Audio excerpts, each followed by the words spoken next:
Hey, Prime members, you can listen to Crime and Sports early and ad-free on Amazon Music. Download the app today. Rakuten is the smartest way to save money when you shop because you earn cash back at over 3,500 stores. Fashion, beauty, electronics, home essentials, travel, dining, concert tickets, and more. Your favorite stores like Lowe's, Levi's, and Nike pay Rakuten to send them shoppers. And Rakuten then passes on a part of that payment to its members as cash back. You're already shopping at your favorite stores. Why not save while you're doing it?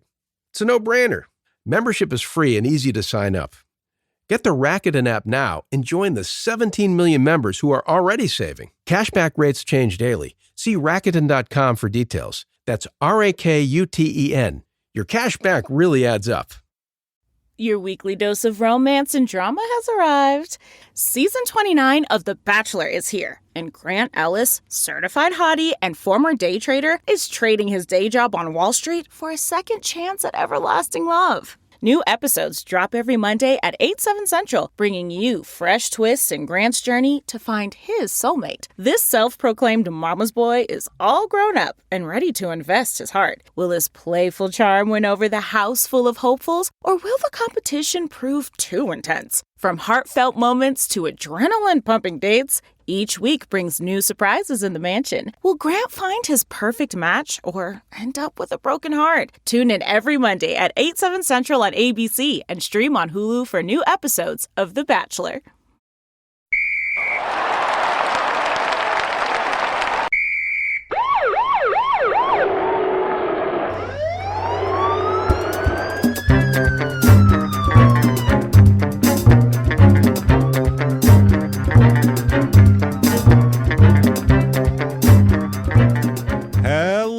Everybody, and welcome back to Crime and Sports. Yay! Oh, yay indeed, Jimmy. Yay indeed. My name is James Pietragallo. I'm here with my co-host. I'm Jimmie Whisman. Thank you, folks, so much for joining us today on another crazy adventure of Crime and Sports. So much fun. I hope you enjoyed the 3-part Joe Pepitone saga. Boy. That was maybe one of my favorite stories we've ever told, just because of his own storytelling is amazing. And 100% true. Yeah, people get, or maybe not, but either way. We don't know, yeah. Some people are like, I don't know how much of the book is true. Who cares? Even if, he said it. That's what he wants to project, which is even funnier. So either way, whether it's true or not, holy shit, it's interesting. So that's the words he wants you to know about him. It's very interesting. Oh, and by the way, we have acquired the Joe Pepitone Dong Mag. We have acquired this magazine. We have Joey P's D. We have Foxy Lady 1975, whatever month it was. Good God. Oh, my God. Just Vaseline pictures of him and his dong. It's fucking hilarious. So it's at Crime and Sports or whatever the fuck. Find us on social media, and I'll post some. I'll post some with the dong, blurred out. I'll post some of the pictures from it because it's fucking hilarious. Pixelated? I don't know. Pixelated. I'll draw some color on it. I am. I'm going to color it in. We got to keep it. I'm going to color it in. I'm going to color it in, but stay in the lines, and that'll be even funnier because it's like, well, you can still see his dick. It's just not, It's just Sharpie. Can't see the skin now, It'll be even funnier. So this week we have some more crazy shit here. Great. This is a more modern guy. We did an older guy. We're going to do a more modern guy. So we'll do that here. Quickly, though, check out shutupandgivememurder.com right now. Tickets for live shows there for Small Town Murder. Tons of new merch up and all that shit. And you can just get the general haps on what's going on with the shows and all that kind of thing. You also certainly want Patreon. That's what you need. Patreon.com/crimeinsports. That'll get you, oh my goodness, anybody $5 a month or above, which is very little money, will get you a whole lot of shit. I'm telling you. We're talking hundreds of back episodes that you can binge on. New ones every other week. This week is no different. We give you one Crime and Sports, one Small Town Murder, and you get it all, all of it. This week, what you're going to get for Crime and Sports, we're going to go back to another, a back by popular demand. Theme park disasters are back, baby. We can't wait. They're the most fun we can have. Yeah. And then for Small Town Murder, we're going to challenge that fun with more insane Because what's weirder than like getting caught in like a roller coaster fucking track or something? That's horrible. You left the house to have a great day. And then lost a leg in a roller coaster track. This, we're going to talk about the craziest execution methods in history. Oh, so boy. they kind of go together. Yeah. They're both torturous ways to lose limbs and be murdered. So we'll talk all about that. Patreon.com/crimeinsports. And you get a shout out at the end of the show as well. Sure. Now, also, please check out, if you have not yet, Small Town Murder, which I hope you've checked that out in the last 7 years we've been doing it. And also check out Your Stupid Opinions if you haven't. Hey. You will not find a funnier hour. It's fantastic. You put it on, next thing you know, blink of an eye, and an hour's gone by, and you have tears coming out of your eyes because it's fucking funny. So check that out. Sure. Do all of that, and keep hanging out with us. That said, let's do it with the asshole of the week. Go. Let's get into it here with Travis Dion Henry. Travis Henry. Remember him? Oh, yeah. Oh, yeah. The Bengals. Yeah. The running back. Well, the Broncos for a long time. And the Titans, Bills? Titans and Bills. Yeah, you got both of those. Yeah. So, fucking Yahtzee. Travis Henry, nice, not the Dolphins, though. Right. As you know, as he's not Flipper. So, Travis Henry here, he is famous for having maybe the most kids in sports that we've known about. Like, he competes with Shawn Kemp for the most kids by the most women. It's remarkable how many children this guy has. He starts from a young age and just, my God, is he fucking potent. He is just, he has so much sperm. It's not even jizz. When he goes, it's just fucking sperm shootout. There's no liquid in it. It's fucking wild.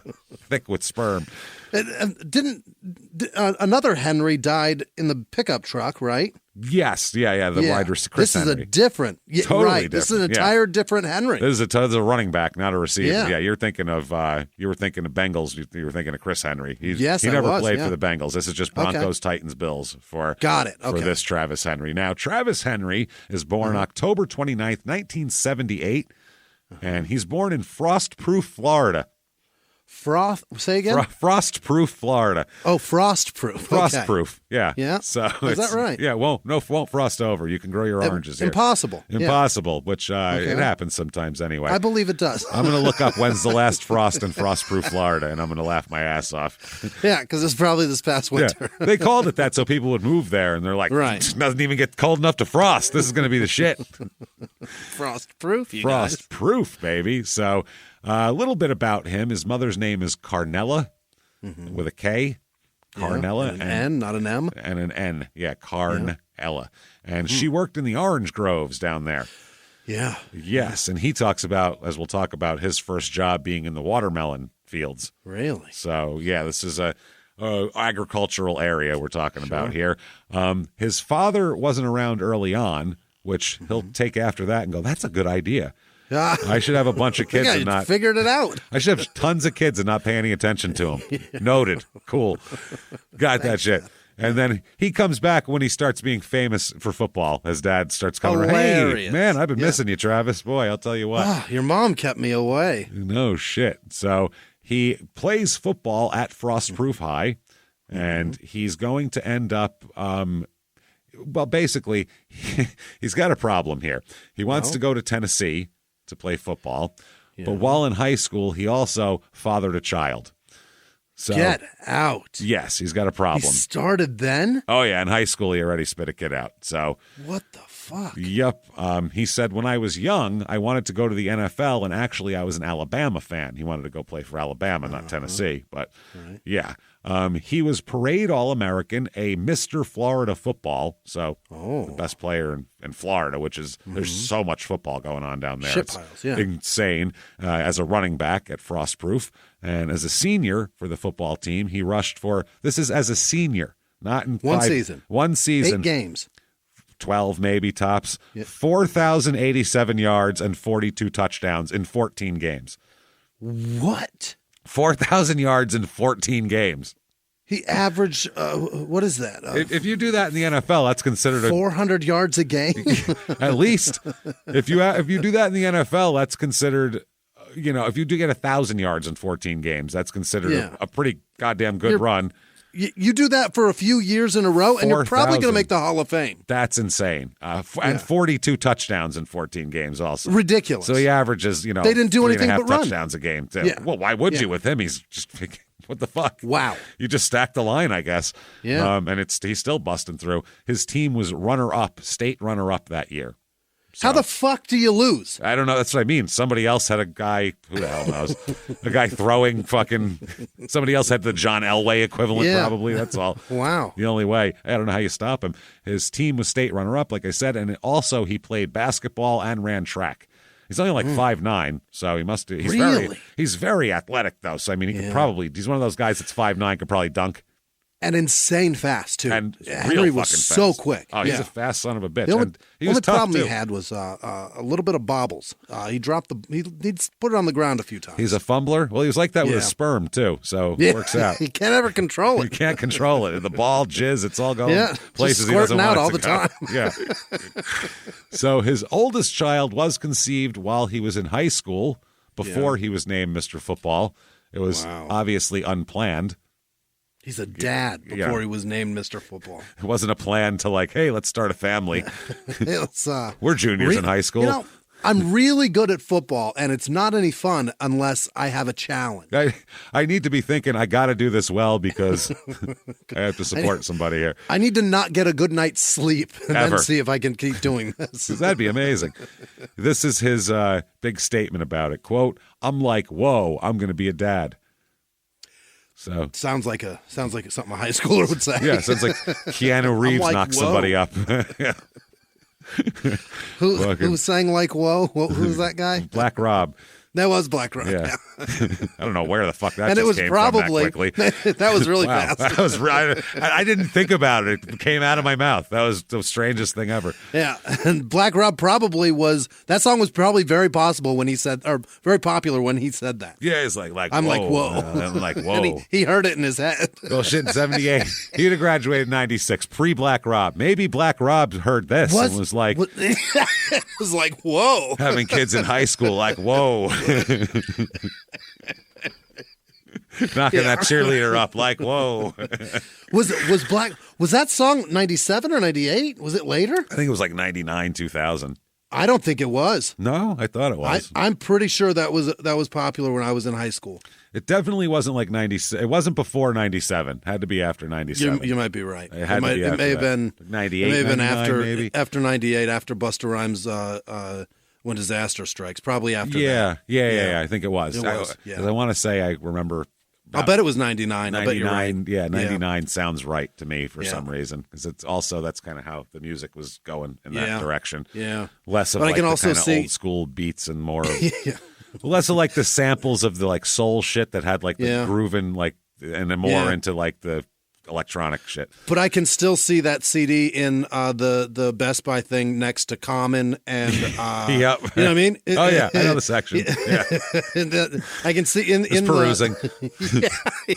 I can see the B right next to that C. I can see it. There they are together. With that same album. Or I can't think of it. Capone? Yeah, Capone would have been right there too. Yeah, probably. Yeah. I swear to fuck it was there. Capone and Noriega was 97. Yeah. That was their album. Yeah, I think it may have been there. With the fucking LA shit on it. I don't want to Google it, but yeah. That was like 97. I don't have time for that shit. Yeah. I don't have time for this bullshit. Look at a fucking rap from the late 90s. What are we doing here? There's nothing to do with Travis Henry except for, whoa. Like, whoa. Like, whoa. Like, whoa, man. I'm going to be a dad. What a dummy. He sounded like Keanu Reeves in Parenthood, didn't he? Let any old dick be a father. A butt-reaming asshole be a father. So here's an interview that Travis Henry did with the Denver Post writer. He did it later, but it's about his younger life, and all it kind of goes all through his career. So we'll jump into it every once in a while. A guy named Mike Klis, K-L-I-S, was the writer. He said, Florida is a football hotbed for high school talent, and you were Mr. Everything in Florida football. What was that like? What was it like being beloved? Fucking great. Man. Yeah, it's awesome. It was so great. I got laid so often, I left one in somebody on accident. That's how great it was. Yeah, and I'm not even that concerned about it. That's the other thing. Even. I have such a good future ahead of me. I'm like, I'll pay this off. It's not even a big deal. Henry said, it was crazy because it got to the point where I was in high school, but I was getting so much national attention. The big city newspapers would come out. I remember the Tampa Tribune would come out with a helicopter numerous times. It was fun. I got a chance to get where I'm at now. Help me prepare for what I'm doing. Yeah. Some fame. So they said, what was a typical summer day for Travis Henry growing up in Frostproof? And he said, summer days, I was either doing a summer job or lifting weights. We were getting ready to win state. He said, what was your first job? And he said, working in a watermelon field. That sounds hard. I'm going to go, those things are down low, and then you got to pick them up. And they're heavy.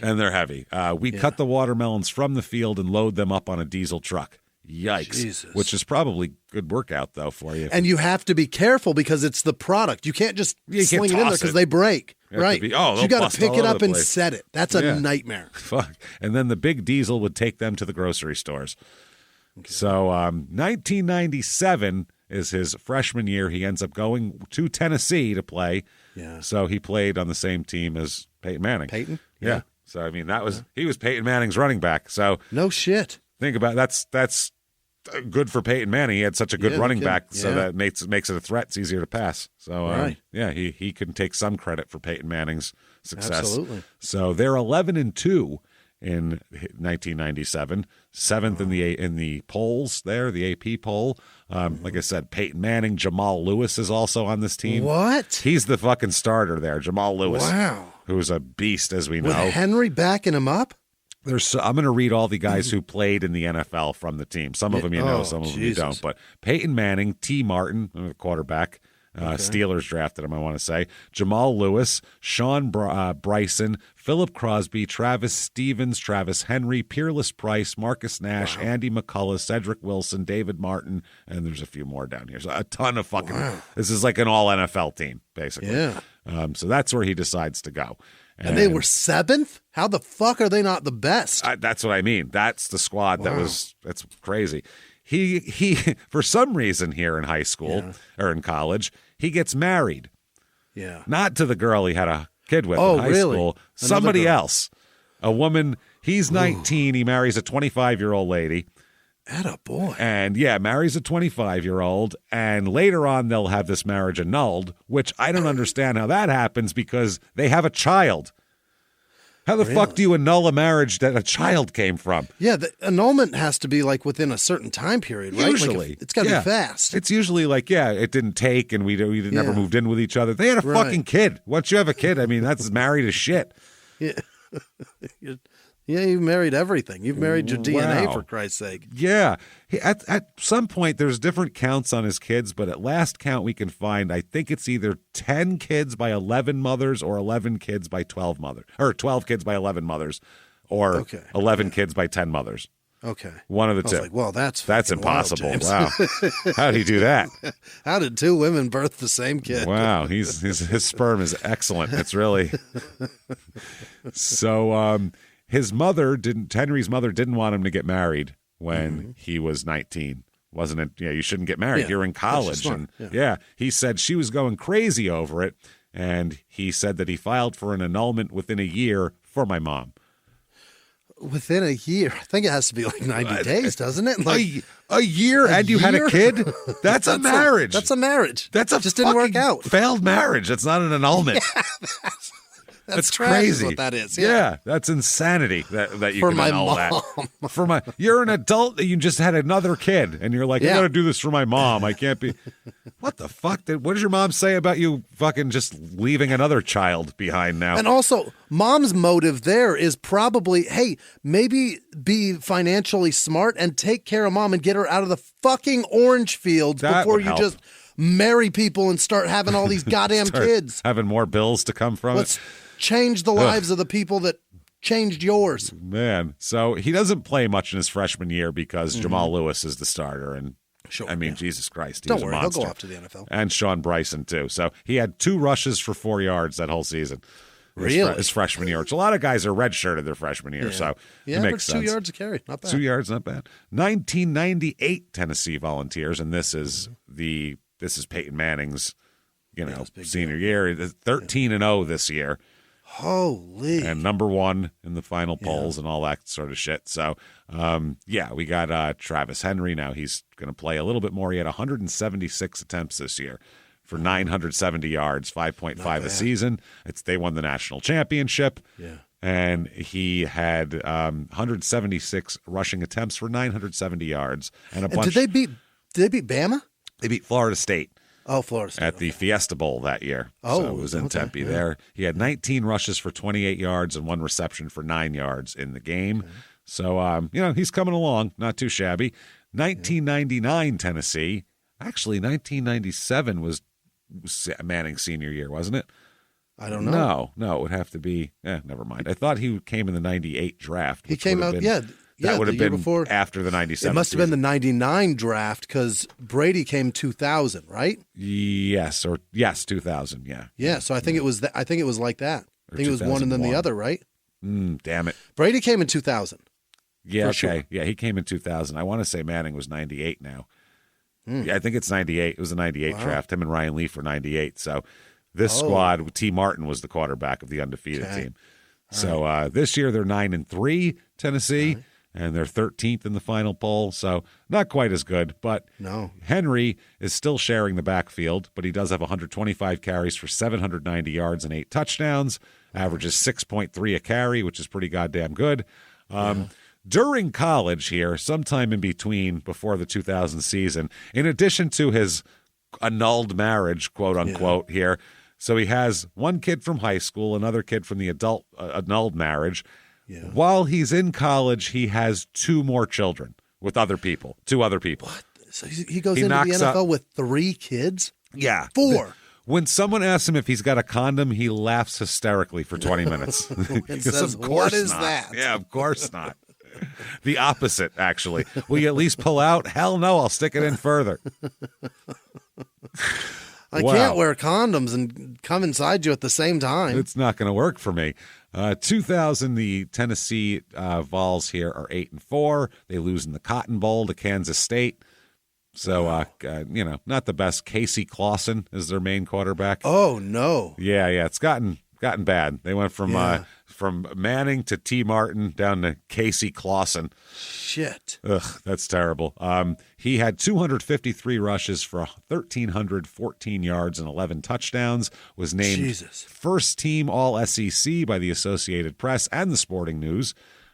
He holds the school records for yards rushing with 3,078, rushing attempts with 556, and 100-yard rushing performances with 15.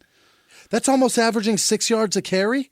Over 500 carries? That's crazy. 5.2, over in college totally averaged 5.5 a carry. That's insane. That's a lot. That's great. That's Bo Jackson numbers in the NFL. Averaging a first down every 2 carries is ridiculous. Mathematically, if you just give it to this guy every play, you're going to be better. You're going to win. Yeah, that's kind of how it works. So he does all of that. His strength and conditioning coach nicknames him. So now he's got a nickname.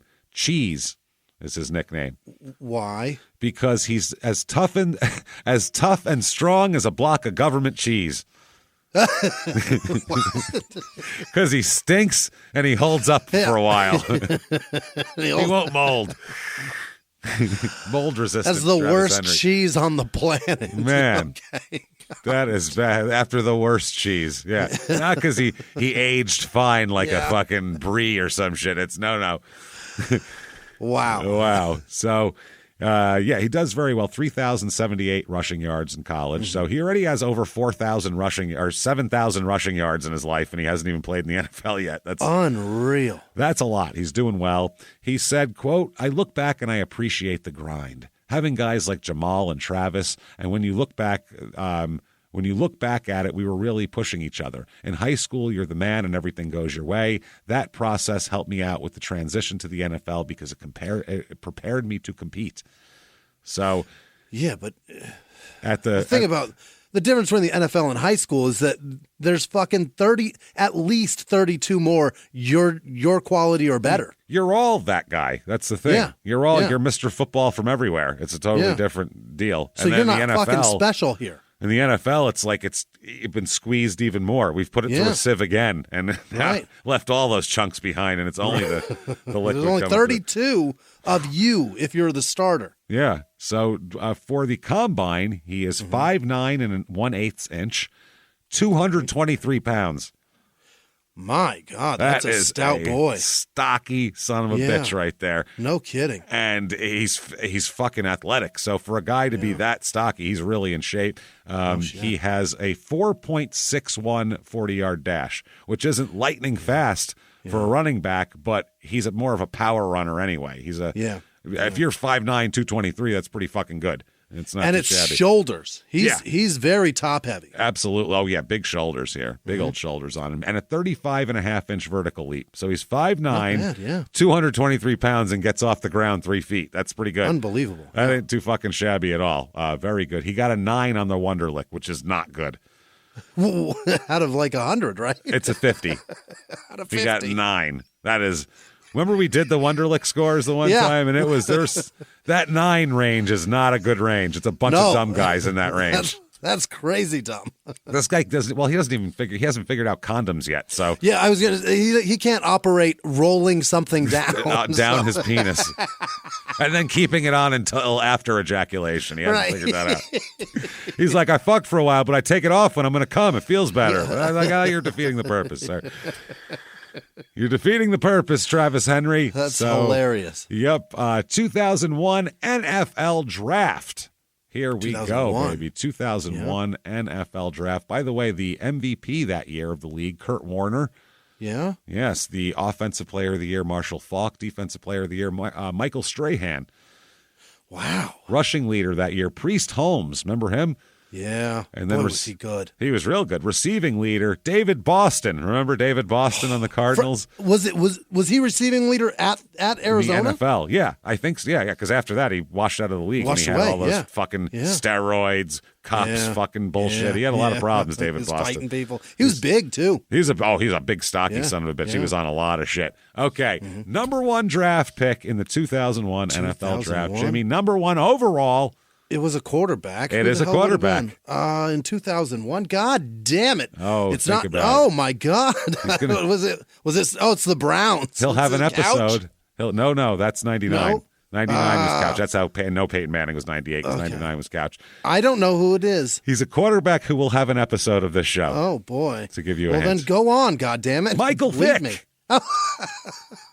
Who actually? Is that right? This was almost Michael Vick. This show. Really? Yes, because I'm like, well, I mean, that lady shot her dog, so people are talking about killing fucking dogs. Maybe I'll put it. Career. Maybe I'll fucking. Oh, that won't end the career. People. You don't think so? No, I don't think so. I don't know. Just kill the fucking dog. It was almost Michael Vick this week.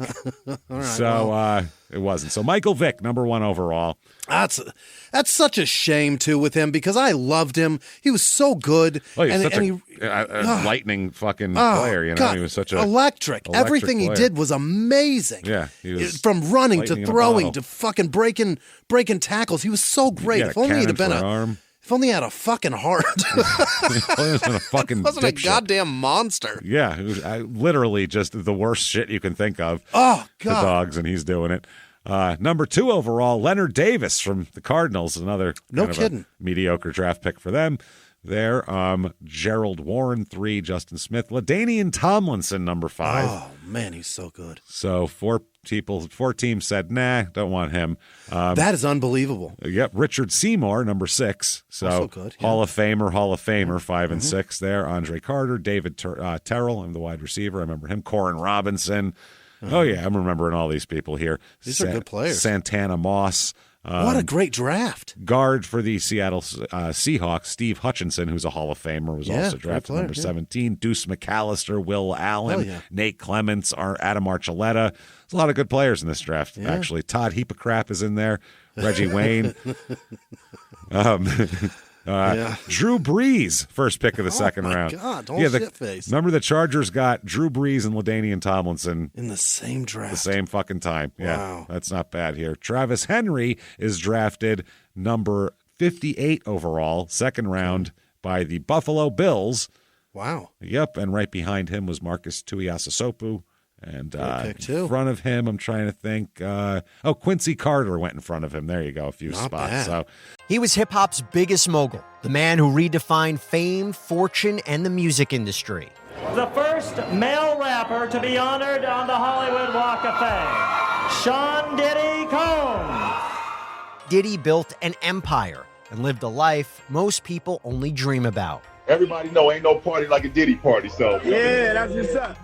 But just as quickly as his empire rose, it came crashing down. Today I'm announcing the unsealing of a 3-count indictment, charging Shawn Combs with racketeering conspiracy, sex trafficking, interstate transportation for prostitution. I was up. I hit rock bottom, but I made no excuses. I'm disgusted. I'm so sorry. Until you're wearing an orange jumpsuit, it's not real. Now it's real. From his meteoric rise to his shocking fall from grace, from law and crime, this is the rise and fall of Diddy. Listen to the rise and fall of Diddy exclusively with Wondery Plus. Behind the closed doors of government offices and military compounds, there are hidden stories and buried secrets from the darkest corners of history. From covert experiments pushing the boundaries of science to operations so secretive they were barely whispered about. Each week, on Redacted, Declassified Mysteries, we pull back the curtain on these hidden histories. 100% true and verifiable stories that expose the shadowy underbelly of power. Consider Operation Paperclip, where former Nazi scientists were brought to America after World War II, not as prisoners, but as assets to advance U.S. intelligence during the Cold War. These aren't just old conspiracy theories. They're thoroughly investigated accounts that reveal the uncomfortable truths still shaping our world today. The stories are real. The secrets are shocking. Follow Redacted, Declassified Mysteries on the Wondery app or wherever you get your podcasts. You can listen to Redacted early and ad-free right now on Wondery Plus. Yeah, interesting. Anybody go after him that was any good here? Let's find out. Steve Smith went in the third round. That's a good one, yeah. Wide receiver, great fucking wide receiver. He's pretty good. So some decent guys. So now he's an NFL player. He's got 4 kids. Fuck. Already at 22. And he's not a guaranteed 23. Money guy early like that. You know what I mean? No, he's late in the round. draft. That's not good. Second round, you don't have a I mean, it's better than me, but no, yeah, not a giant signing bonus or anything like that. I'm 43 and I don't have 4 kids, so that's the thing. See, you don't have 4 kids under the age of 5 at this moment in time, whereas he that's does. A nightmare. That's a fucking disaster. So I'm going to say grace at this point.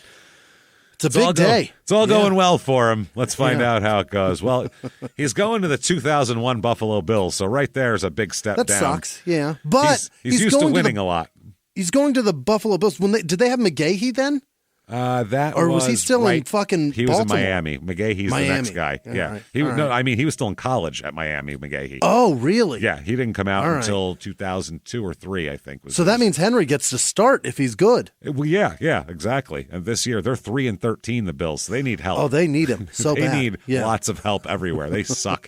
They're fucking terrible. This year, this is a bad Who's squad. their quarterback? Let's see. They have Travis Brown at quarterback. Yeah, I know. Oh, Rob Johnson. They're about to get Drew Bledsoe.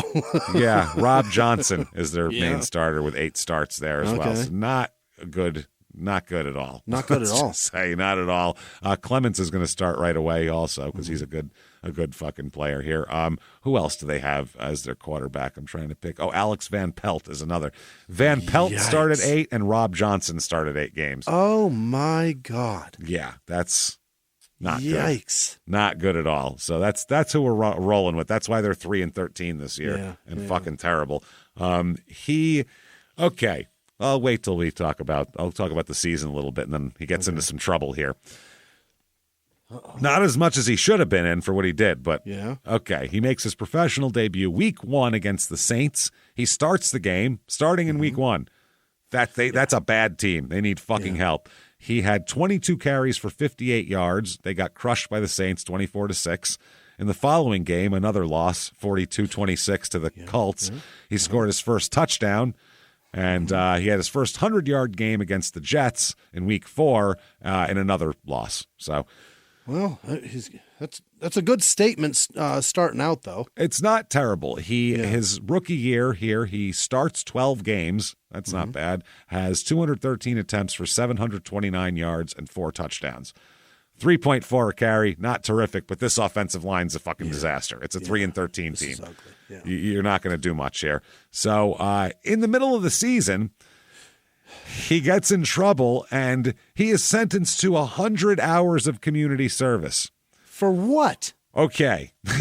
I can't imagine this is 100 hours of community service of a crime. What do you think he did for 100 hours of community service? Reckless driving? That is littering of an epic proportion. He had a quote-unquote consensual relationship or consensual sexual encounter, quote-unquote, with a 15-year-old girl.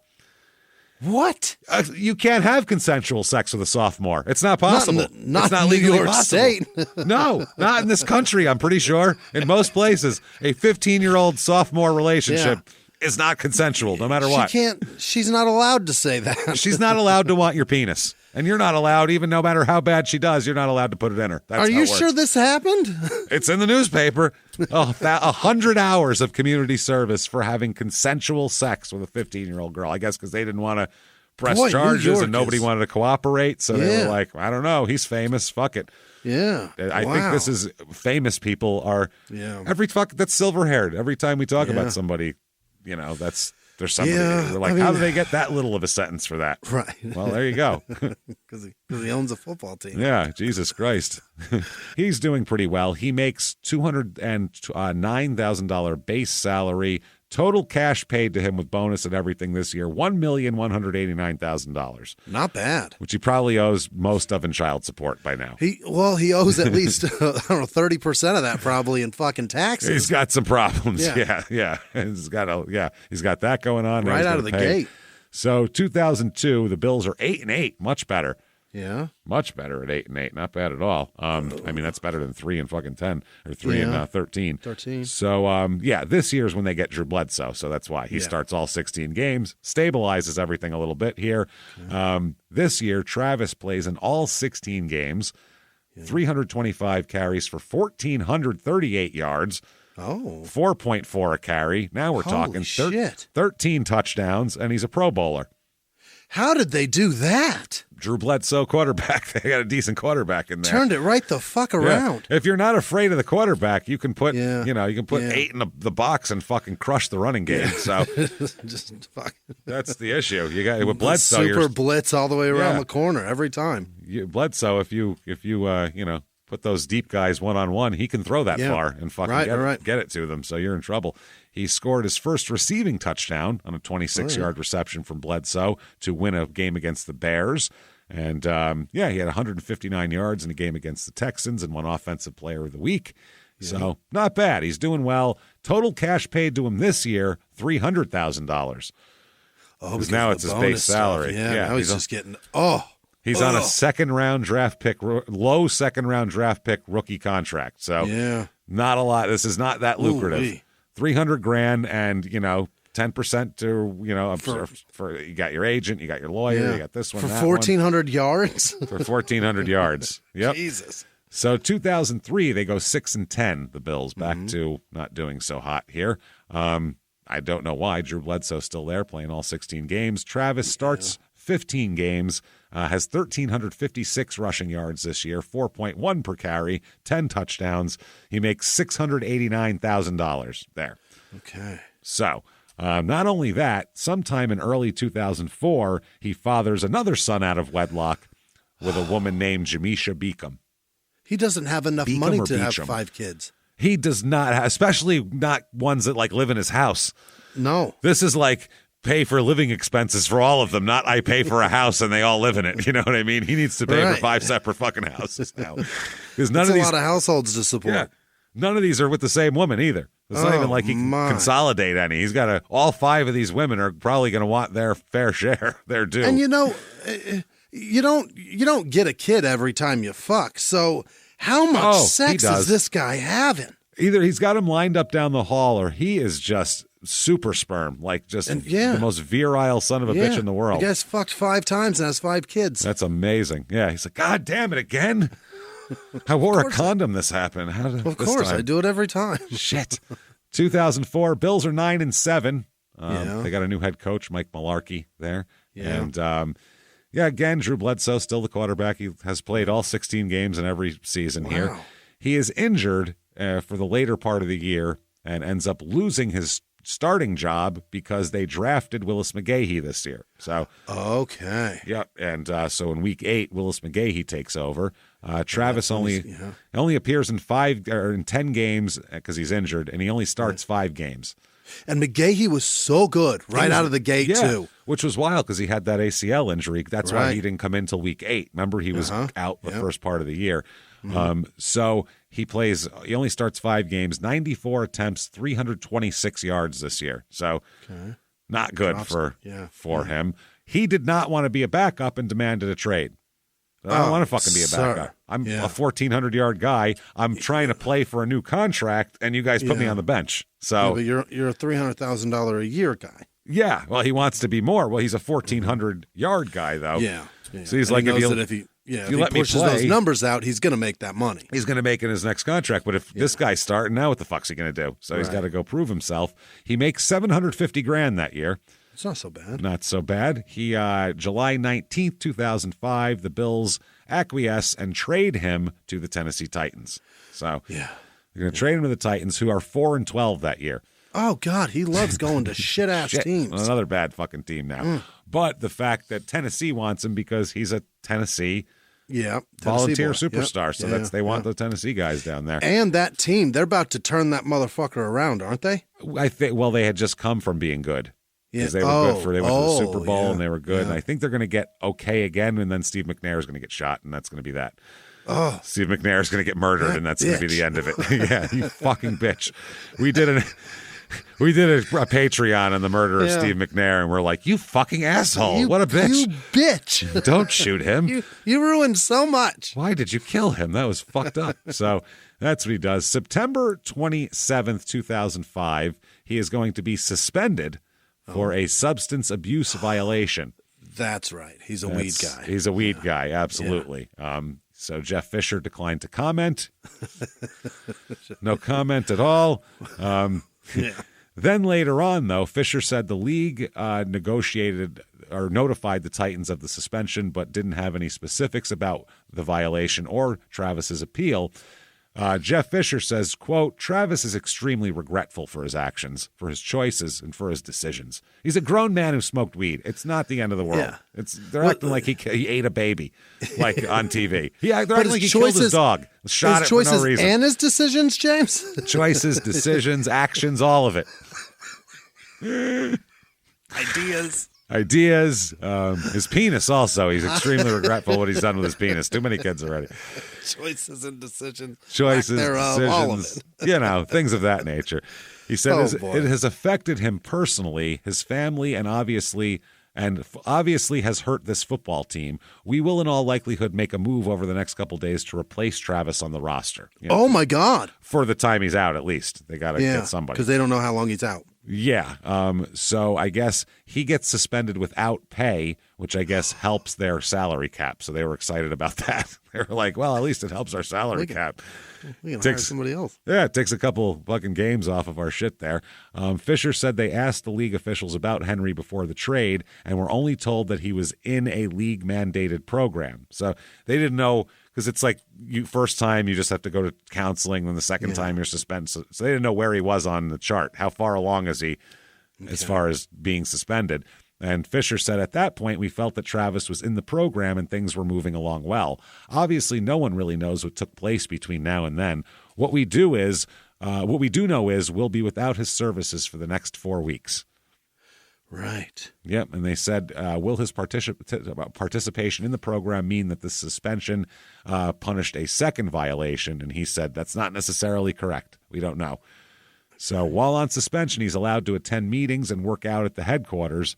But, that's it. Now, he didn't get suspended by the league for getting convicted of having sex with a 15-year-old girl. That was fine. That was fine. Yeah. Well, do your community service. He had weed in his system 4 weeks. Oh, my God. We don't know what's wrong with this guy. Wow. Yeah, the NFL didn't have its head up its ass at all, right? Pedophilia proclivities. Yeah.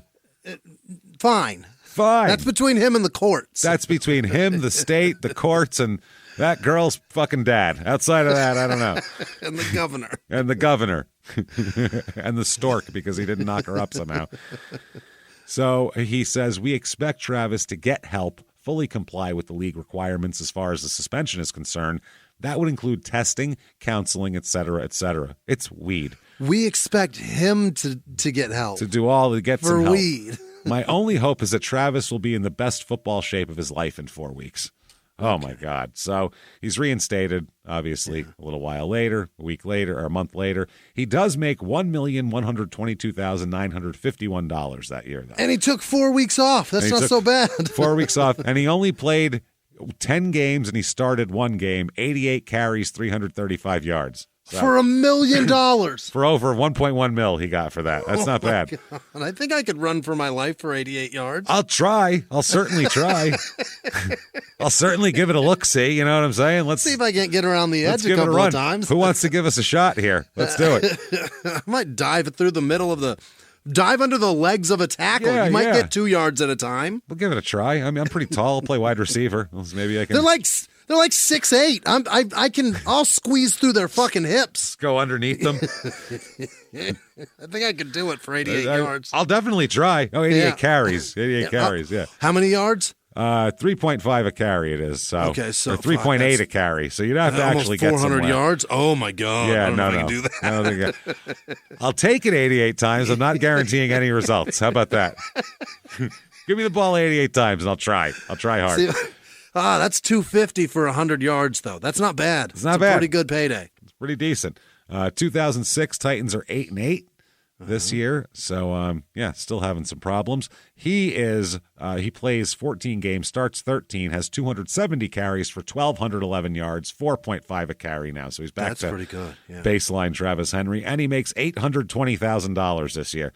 Wow! For the beating you take, this is not lucrative enough. No, and because of the way contracts go, the money's staggered and weird like that. You can do fucking great and make $200,000. Then you put up decent numbers, make $800,000, and it's just based on what you're worth that year. And NFL running backs, unless you're a first rounder, which they don't draft a lot of them in the first round anymore, because they're like, we'll just pick one up later. They're considered just garbage that you pick up and throw away. Sure. That is just not enough money. Have you ever seen an old running back walk? It looks like it hurts. There's like 3 different limps going on. Yeah. Watch OJ walk. And it's like however they got to wherever they're at, it looks like they rode a dog. And they're like, I don't know, what's my equilibrium's all fucked up? What's happening? They're all fucked up looking. Yeah. Hips and fucking knees are all messed up. So $820, I mean, when you think about how much money you'll actually retain once you can't walk right anymore, it's not enough. And once you've paid for what you've got to pay for, and that's what I mean, prescriptions, surgeries, everything. It's going to be. You got to go to work somewhere. Fucking limping. Because you got no goddamn money. And you got to limp. So. House might be paid off, but you got to pay the fucking maintenance on that monstrosity. Not to mention, how many kids do you have? Yeah, insurance, taxes on it. You got kids to feed, put them through college. Oh, my God. So March 3rd, 2007, the Titans released Travis to avoid paying him the bonus they have to pay him. Because he has one of those contracts where if he's on the roster on this day, it's a roster bonus. So no. So they release him. Apparently, they released him on Saturday after negotiations failed to rework a contract that contained an $8.3 million bonus due on Monday.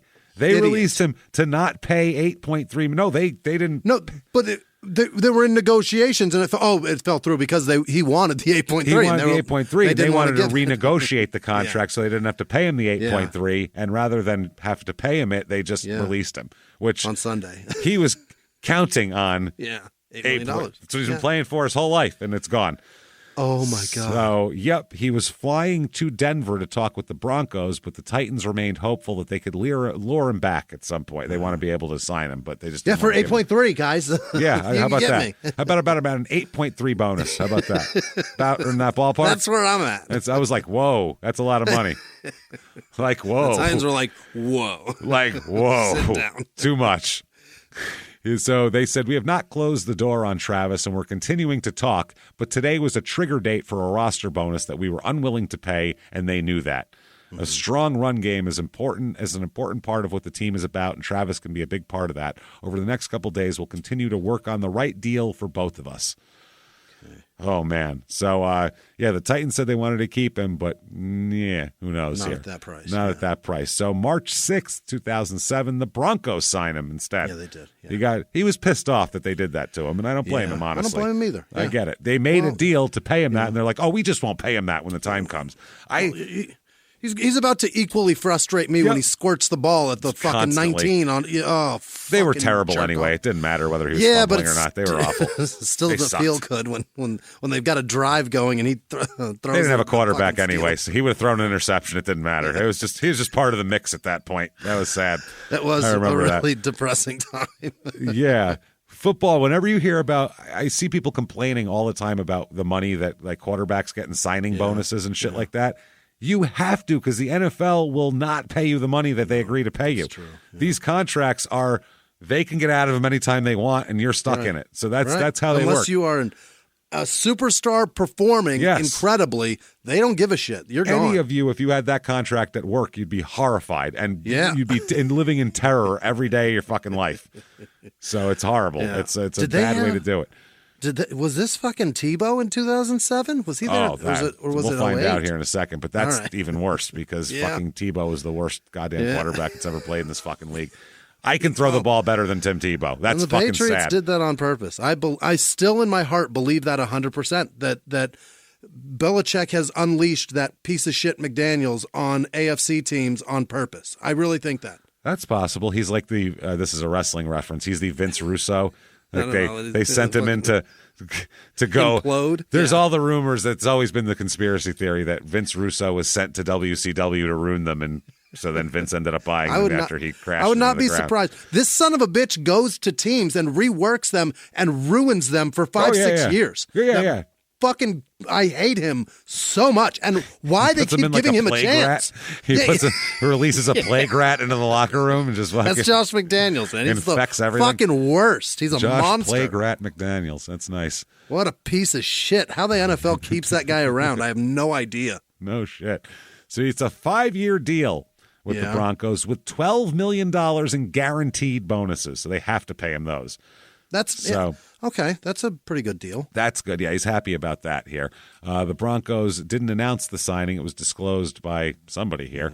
I guess they got rid of Tatum Bell, who was the running back before that. And another one. There's a fucking squirt machine. He was a fumble machine, Jesus Christ. That's why he was gone. They brought in another one. So fast. And you know what? That's a great point, though, that they are interchangeable as fuck. They're the same guy. Similar. Just one drops the ball less.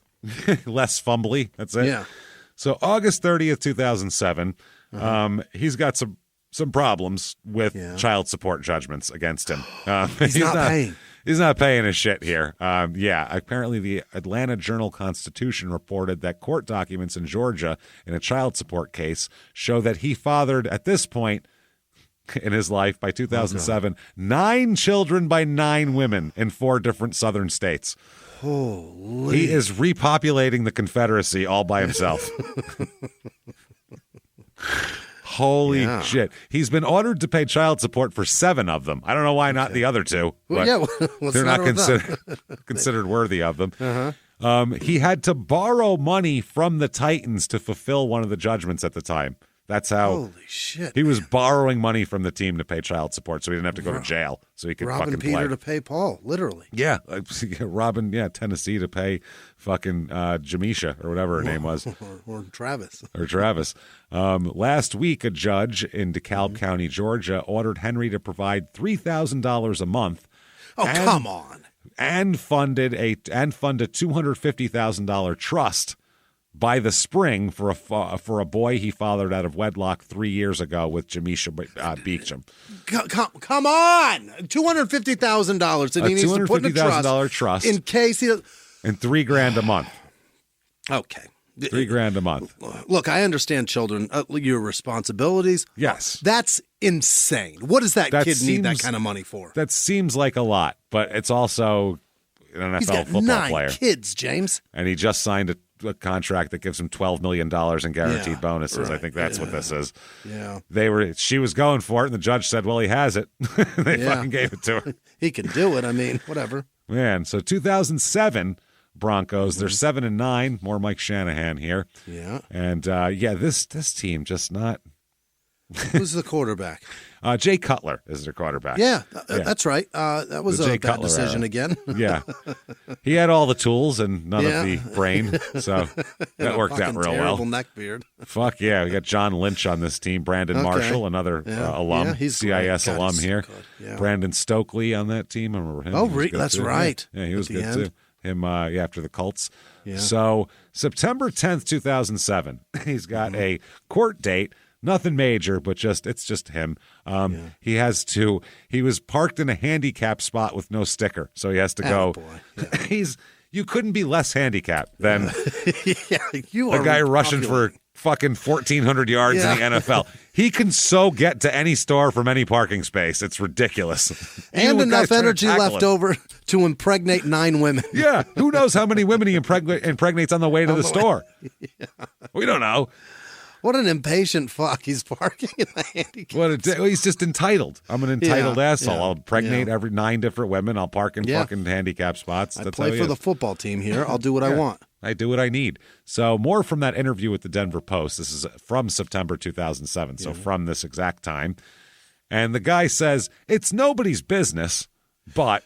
Which is a funny way to start it. But I'd like to pry into your business. It's nobody's business, but would you like to tell all the readers of the greater Denver area your personal business? That's what he basically says. But a few weeks ago, there was a story about you having children out of wedlock. I can't imagine you were pleased to have your personal life outed like that. Well, if you're a public figure and you have 9 kids by 9 women, you have to expect that might come up. It's pretty interesting. It's fucking hilarious. Sorry. He says, let me put it like this. I love how he starts out. That's like the more professional version of what had happened was. Let me put it like this. Yeah. I know people who are in similar situations. I know players who are in the same situation I've been in. They have 9 kids by 9 women. Wow. Who are they? Yeah. Tell us their names because we need more material. And we know Antonio Cromartie and that other guy. That's all we know. And Shawn Kemp, who didn't even play in the NFL, but he's out there. He said, I wasn't worried about it coming out. I didn't like the way they went about it. That's what hurt me about it. Hurt you? He said, I got a lot of phone calls from players I know. I'm not going to say any names, but they were saying, I've got kids and nothing was said because there's not 9 of them and they're not taking you to court. That's why. Yeah, because you're not funding a $250,000 trust. Wow. Yeah. That's in news. case you don't pay it. Because that's what that is. Yeah. It's that. Plus you're going to take care of him in the future too. Right. It's a college fund and everything else. He said, I don't want to comment any more about it. It's my business. I'm a good father. Really? I'm a good father. I take care of my kids is the next line. Of course. First of all, if your court orders you to, you do, number one. Yeah. And you don't really, because we'll find out that even no matter what they say, you still don't do it. And you can't be a good father to 9 kids in 9 different houses. You can't. No. You can't be a good father to 9 kids in one house. If you were married to one lady and you all lived in the same house and you had 9 fucking kids, you are a terrible father to most of them. You pick 2 of your favorites and you let the rest of the chips fall where they fucking may. That's what people do. Yeah. And how do you say that cliche, stupid shit line 10 years after Chris Rock already made fun of it? Yes, that's the other thing. I take care of my kids. You idiot. Yeah. You're supposed to take dumb care of motherfucker. your kids. Exactly. That's what it is. But he doesn't. That's the other thing. No, of course not. They're scattered around the fucking South. How could he? You live in Denver and one lives in DeKalb County. You're not even, it's halfway across the fucking country. Well, there's none of them that you can't be. None of them live in Denver, do they? I don't think so. I mean, maybe he's knocked somebody up in Denver. Maybe 4 or 5 of them. If he's been there for a minute, he's got somebody pregnant probably. Vasectomy, Travis, vasectomy. Yeah. He said, I just didn't like the way people tried to make me out to be somebody I'm not. Those people don't know me. Nobody knows what I've been through. What? 9 women is what you've been through. Yeah. Mad pussy. That's what you've been plowing your way through. We know what you've been through. We're very well aware. Pussy and court dates. That's where you've been. We get it. So the guy says, can I let Bronco fans know you financially support your children and have a relationship with them? And he said, most definitely. Please tell them. He literally said, can I let them know that? Please. I'm trying to fluff you up as much as possible. This is a fluff piece, Travis. My hair is turning silver before your very eyes. Please. I beg you, tell everybody. Don't stop telling people. He said, I've got something I'm going to do this season to solidify all that. What the fuck does that mean? He's going to build the Ronald McDonald house and move them all in? What the fuck are you talking about? He's about to fund 9 trusts. Yeah. He said, but that's my private business, and I'm going to keep it private. No, not so fast, Travis, because we're going to talk all about it. Boy. Guy said, that's cool. I hear you. And Travis said, you can call my mama and ask her how I am with all my kids, and she'll tell you. My mama. She's the most reliable source you're going to find here. The person that loves me the most will say the nicest things about me, probably. Probably not the court reporter, but your mama. No. Yeah. What about the judge? How about the judge? Let's hear about that. She says, the reporter says, if there's one thing I've learned through the interviewing all these stars on top of the world, it's that the top doesn't seem like it's all that great. Right. She's got some down, more money, more problems. He said, if you want to rock and roll. Travis said, most of my life, I always wanted to be this icon, a football star. And it's funny. I signed this big contract. This is my 7th year. And out of all this time, now they want to dig deep. It's funny, but that's the way it is. The most famous you are. Is the it most funny? It's not funny at all. It's how it works, man. Yeah, because if you worked at fucking IKEA, you wouldn't make $12 million and no one would fucking care what you did with your kids. And if you did make $12 million at IKEA, everybody at IKEA is going to wonder how the fuck you got there. And when they wonder that, they start digging and asking questions. How the fuck did he get here? Oh, well, there are 9 kids in its wake. That's how it got here. That's it. Fuck yeah. That's how it got here. Yeah. He said, let's talk Denver. Have you got yourself settled in? And he said, I bought myself a townhome. I'm settling in. Right now, I'm just focused on football because I know the team is supporting me. I know Coach Shanahan has got my back. He reassured me of that. So I just want to go out and help this team win. They said, what do you like to do in your time away from Dove Valley? He says, I like bowling. That's it. Yeah, because all my kids like it. Yeah, the way I do it. It's like 1 pin for each kid. So I try to.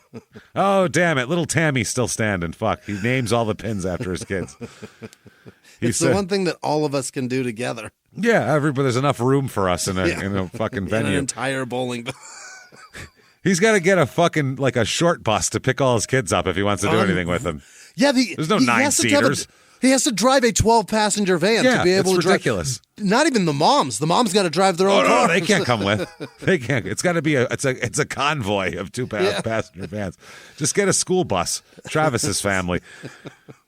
In the 1980s, a rosé swept the country. Hey, Mike, I really like this White Zinfandel. Well, good. Now put it down. I'm going to try another one. White Zin became America's top-selling wine. But most don't know that this sweet drink has a sour history. What began in 1986 with counterfeit bottles. A big fraud, a multi-million-dollar fraud.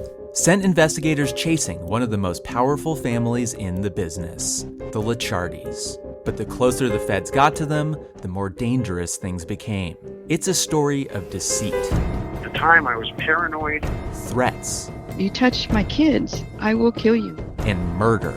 With a .22 caliber bullet to the head. What started with a scheme to mislabel wine spilled into a blood-soaked battle for succession. Welcome to Bloodvines. You can binge listen to Bloodvines exclusively and ad-free on Wondery Plus. Join Wondery Plus in the Wondery app, Apple Podcasts, or Spotify. A few miles from the glass spires of Midtown Atlanta lies the South River Forest. In 2021 and 2022, the woods became a home to activists from all over the country who gathered to stop the nearby construction of a massive new police training facility, nicknamed Cop City. At approximately 9 o'clock this morning, as law enforcement was moving through various sectors of the property, an individual, without warning, shot a Georgia State Patrol trooper. This is We Came to the Forest, a story about resistance. The abolitionist mission isn't done until every prison is empty and shut down. Love and fellowship. It was probably the happiest I've ever been in my life. And the lengths we'll go to protect the things we hold closest to our hearts. Follow We Came to the Forest on the Wondery app or wherever you get your podcasts. You can binge all episodes of We Came to the Forest early and ad-free right now by joining Wondery Plus. In the 1980s, a rosé swept the country. Hey, Mike, I really like this white Zinfandel. Well, good. Now put it down. We're going to try another one. White Zin became America's top-selling wine. But most don't know that this sweet drink has a sour history. What began in 1986 with counterfeit bottles, A big fraud, a multi-million-dollar fraud, sent investigators chasing one of the most powerful families in the business, the Licciardis. But the closer the feds got to them, the more dangerous things became. It's a story of deceit. At the time, I was paranoid. Threats. You touch my kids, I will kill you. And murder. with a .22 caliber bullet to the head. What started with a scheme to mislabel wine spilled into a blood-soaked battle for succession. Welcome to Bloodvines. You can binge listen to Bloodvines exclusively and ad-free on Wondery Plus. Join Wondery Plus in the Wondery app, Apple Podcasts, or Spotify. He said, I'm a typical guy who likes video games. I like to shoot pool. I like going to the movies. I like to eat spaghetti for my meals. All of them? All you eat is spaghetti? He's a 15-year-old boy, James. Yeah, I'm surprised he didn't say, I like to eat fucking SpaghettiOs for all my meals. I also want to say I like to spend time with my girlfriend. Oh, watch out. Your womb is in deep trouble. It is about to be penetrated. Yep. We spend a lot of time together. Not your kid. I didn't hear kids in there anywhere. Yeah. I didn't. In all of those things, did you hear doing? If you have 9 kids and someone says, "What do you do in your free time?" All these fucking kids. That's what I do. Everything. Are you kidding me? Holy shit! He just rattled off. Drop them off. A whole bunch of fucking hobbies that he has. I don't know how. A bunch of shit that people with no kids do: bowling, video games. You have 9 Spending kids. time with my girlfriend? Shooting pool, going to the movies? Who with 9 kids gets to go to the movies and shoot pool and shit? How do you have an hour and a half of unabridged free time? That's it. The only thing that's normal for a person with 9 kids is eating spaghetti because that's all they can afford normally. I've got 2 kids. I haven't watched a fucking solid movie straight in years. I watch it. You won't. 30 minutes at a time. Yeah. Let me pause this. You won't until they're adults. Yeah. Until they get the fuck out of here. Yeah. They say, well, what's your bowling average? That's what's the most important thing here. Right. He says, I'm about a 175. It's something I try to keep up. That's pretty good, 175. Is it? Bad. It's not bad. For a non-professional bowler, that's pretty good. I guess 180. Yeah, 180. Unless you're in like a league and you play 3 times a week or something. Bowling 210 or something. For a casual bowler, that's not bad. Yeah, that's not bad. Not too terrible. Next question. You cook your own spaghetti? I'm glad they're hitting him with the... They're really digging deep. The deep digging, hard hitting questions here. Barbara Walters, move aside. Do you boil water? Is that your thing? Do you boil water? He said, yeah, I make real good spaghetti. I try to make it every week. I try to make it every Thursday night. Yeah, so how do you do it, Travis? Is it noodles in a box and sauce in a jar? Because I know it is. Prego. Yeah. It 100% is. I think it's Prego. Got any business interests outside football? Yeah, they're all, I invest in these children. 9 kids hoping one of these 9 can pick up the pace because I need some money too. No shit, man. He says, my main focus is on football, but I have ventured out into doing some things I'd like to do after football. Properties, the real estate business. That's hilarious. In 2007? In 2007. Oh, yeah. No. And what he ends up really doing after football is even funnier. It's a better investment, more surefire investment, let me tell you. Real estate in 2007. Better than that. He said, this season I worked on some stories with former players who are in tough shape physically and financially. This is the reporter, obviously. Yeah. I guess the moral of their story is keep an eye on that portfolio. You're going to play a while, but life without football will be here before you know it. Yeah. And he says, okay, I'm going to do it in their own words here on this one. This will be fun. So he says, in their own words, quote, I know. I can't believe this is the 3rd game of the year already. I know some players who are out of the game, too, and I've already blown my share of money. I know how it is, and I've learned a lot from it. I'm just glad I got another opportunity to come here and sign a big contract or whatever. I've been blessed because I know it isn't forever. I'm preparing myself. I'm focusing on what I have to focus on right now, and that's football. But at the end, I'm going to have things lined up most definitely. Most definitely. No, you're not, sir. I'll tell you right now. I'll predict your future because I know it. Bet you won't. Bet you won't. They say there was a lot of hype about how your style of running would fit in perfect with the offensive line here, but there's one thing to read about it and another thing to see it. And Travis said, this may sound crazy, but I just found out that I was leading the league in rushing. I'm not trying to read the papers because I want to stay focused. The thing is, I still think there's more to see. With the line I've got, I can do some big things. Yeah, but this is week 3, you just This said. is week 3, yeah. That's nothing to lead in week 3. After week 1, somebody leads. Man. Someone's in the lead. Yeah, someone had a good day. They said the thing is you could go for 130 every week and defenses won't gear up to stop you because what you have at quarterback and receiver because they're so scared of Jay Cutler. Right. Wow, Denver. I get that the air is thin and you're all stoned, but calm the fuck down up there. Chill out. That kid made a shitload of money for doing absolutely fucking nothing. Yeah.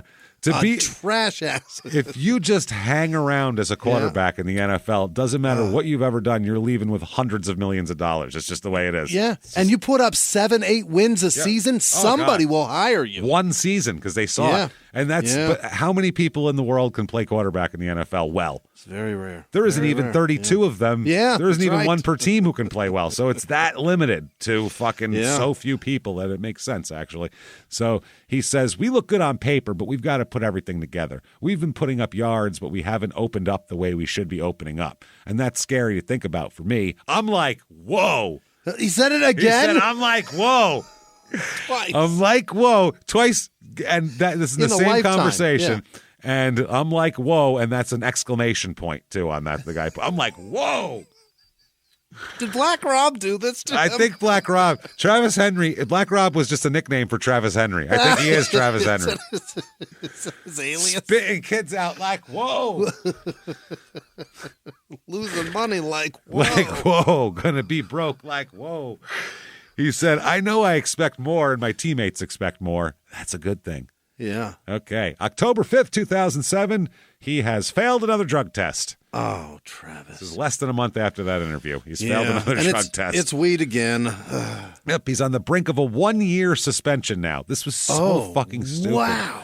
Jesus Christ, man.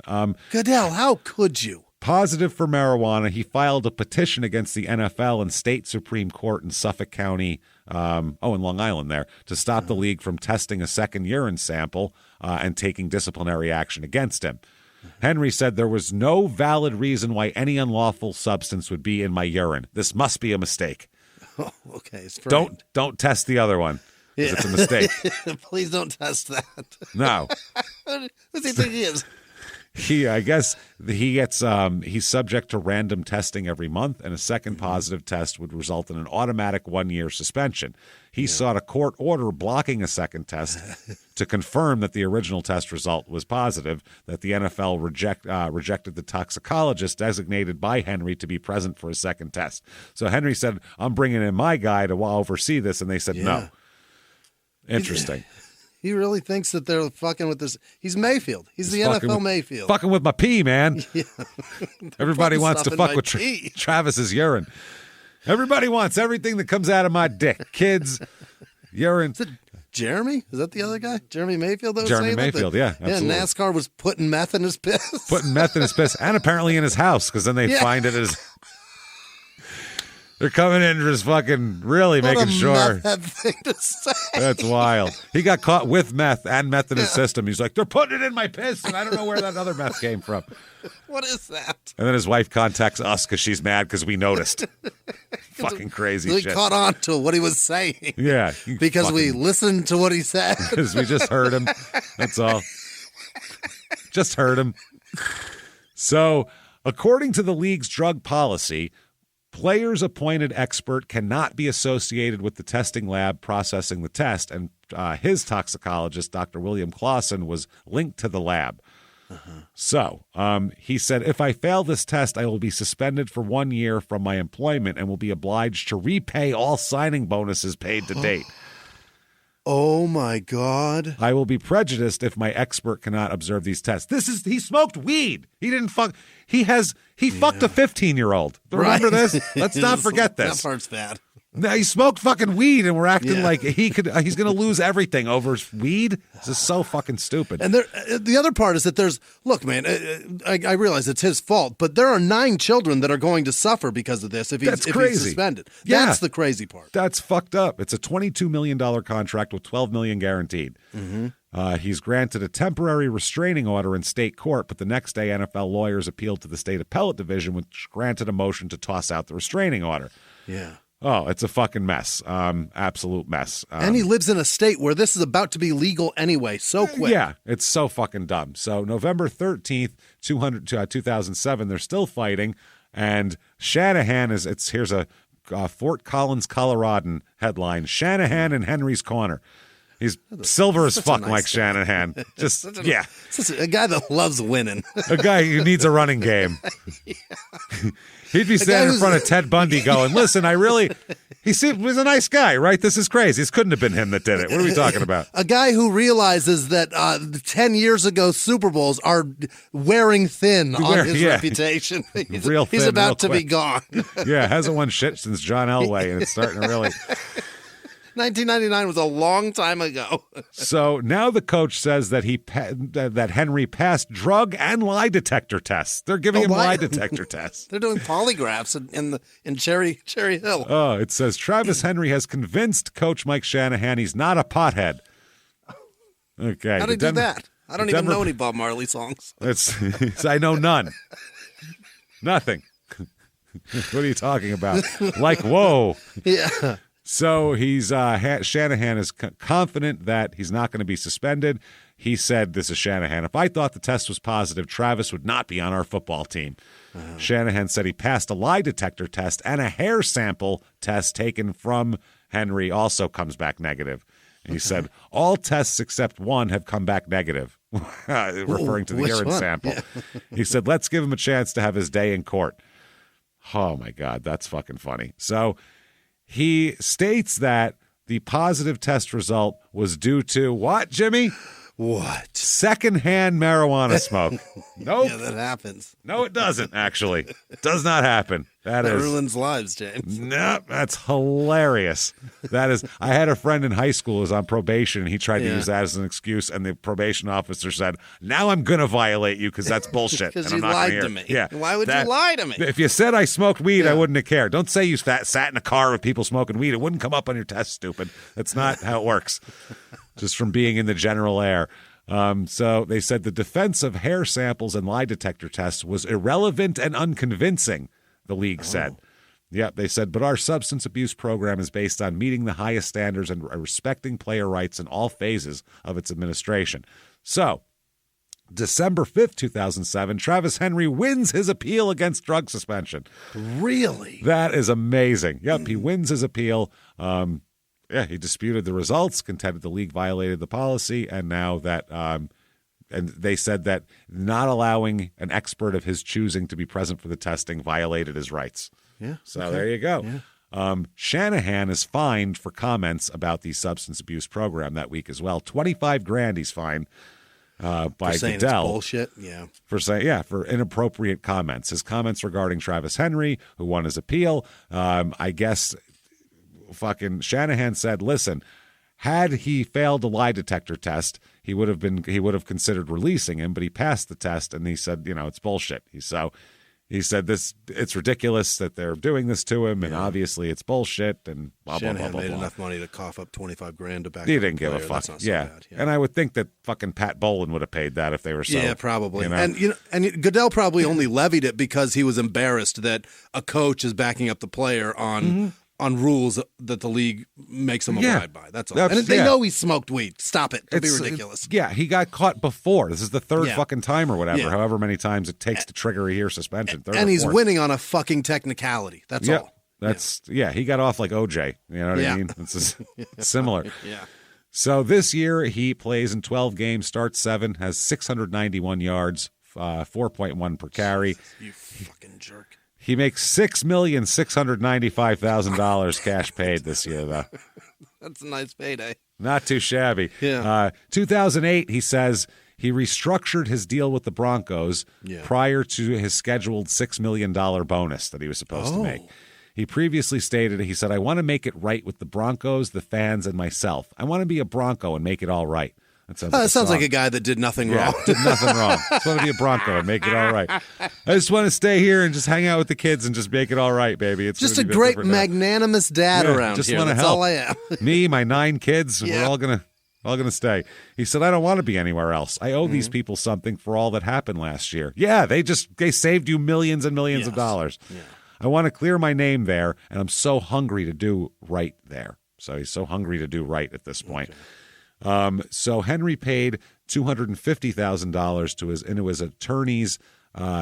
He had a trial entered a contempt order against Henry that he failed to pay the first 2 trust payments on the date supervised for that kid. Mm-hmm. So he paid the total sum of $250,000 into his attorney's escrow account, and so he had to pay it. He got taken into court.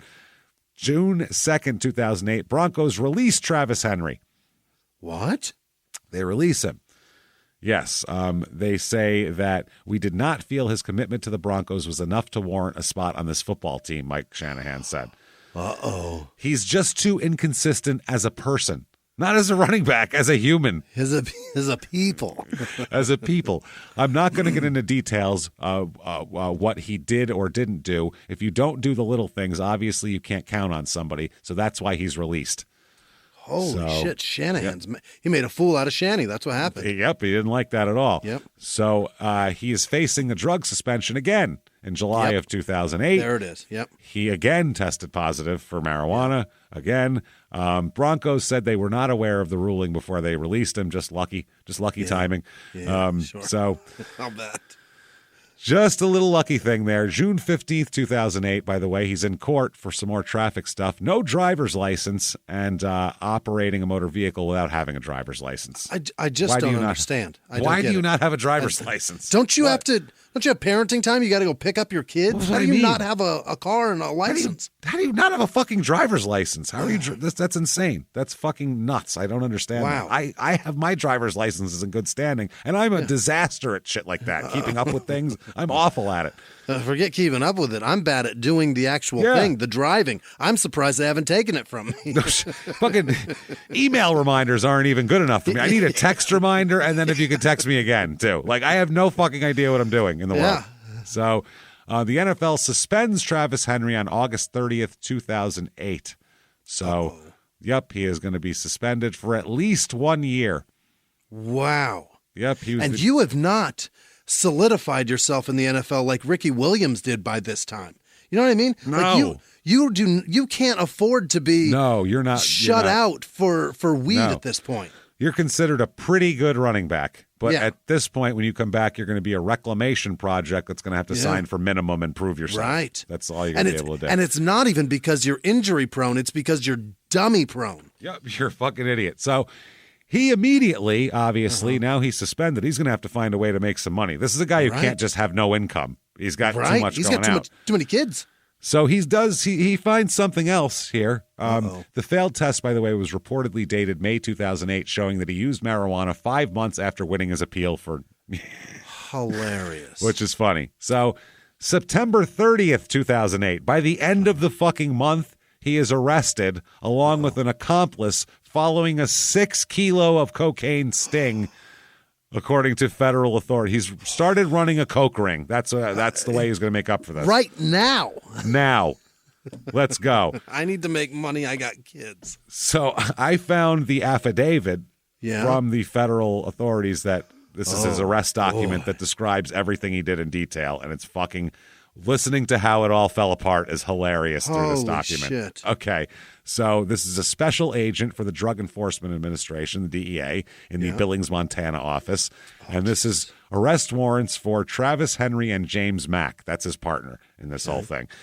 Based on information contained below, they believe Travis and James Mack and others did knowingly and intentionally conspire to distribute and possess with the intent to distribute 5 kilograms or more of a mixture or substance containing a detectable amount of cocaine. So, fucking dealing coke. The charges are filed. It involves cocaine worth about $100,000, and everybody said that Travis was the money guy in this. So he's taking whatever he had left and investing it in this. Wow. Apparently, from the court documents, and we'll get to it in detail, but he told a customer that he and his family were all dead if they didn't come up with 40 grand worth of cocaine that was lost when their home was robbed. There's a bad man or men after us now. I got 9 kids, motherfucker. I need that money. So to make up for the stolen cocaine, they gave another customer 2 kilograms of fake cocaine, basically drywall, with 1 kilogram of real cocaine. So they mixed it all together. Wow. So Mac is a convicted robber, by the way. He was gonna sell drywall to people to snort? Doesn't give a fuck. He doesn't care. Oh, my God. So they do a big sting that cocaine is provided by the DEA chemist in San Diego. Yeah. Let's talk about it. Okay. At approximately 7:25 p.m. on September 16th, 2008, Montana Highway Patrol Trooper Buck O'Neill. Hell yeah. The baseball player, the Hall of Fame Negro League player, who's hilarious, too. He lived forever. He was really cool and fun. Yeah, I don't know if it's him or not, but I do know he rode a horse to stop this car. Yeah, he definitely did. Buck O'Neill, pull over. The horse neighs instead of a siren. And DEA agent Joseph Kirkland made a vehicle stop on a Chevrolet Impala with a Nevada license plate on Interstate 90 near mile marker 474. The vehicle was registered to individuals with Nevada addresses. There was a driver and 1 passenger in the vehicle. Both driver and passenger were removed from the vehicle, searched, and secured outside the vehicle. So Special Agent Kirkland, Special Agent Diane Jenkins, and Montana Division of Criminal Investigation Agent Jeff Neddens searched the vehicle. Kirkland found a black duffel bag which contained approximately 6 pounds of marijuana and approximately 3 kilograms of cocaine. How fucking fast were you going? Wow. That gave them dummy. the opportunity to search this car. Oh, well, maybe it's the 5 pounds of weed smell in the car. That plus they knew it. You don't get pulled over by a highway patrol trooper with a DEA agent unless they know what you're doing. They're usually not partners. No, usually not. Come on, Buck, let's get out there. Not a lot of ride-alongs with the DEA. No, come on, pull him over. So Diane Jenkins, special agent, drove the vehicle to the Montana Division of Criminal Investigation office in Billings, where the vehicle was secured.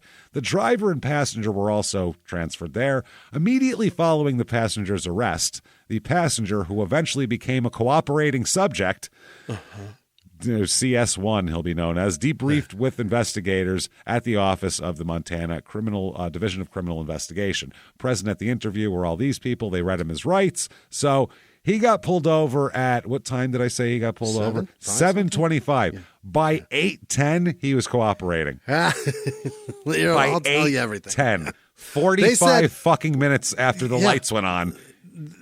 They said, this is trafficking. You're in a lot of trouble. He goes, I'll tell you everything you want to know. I'll tell you everything you need to know. This is not my fucking money, and I don't care.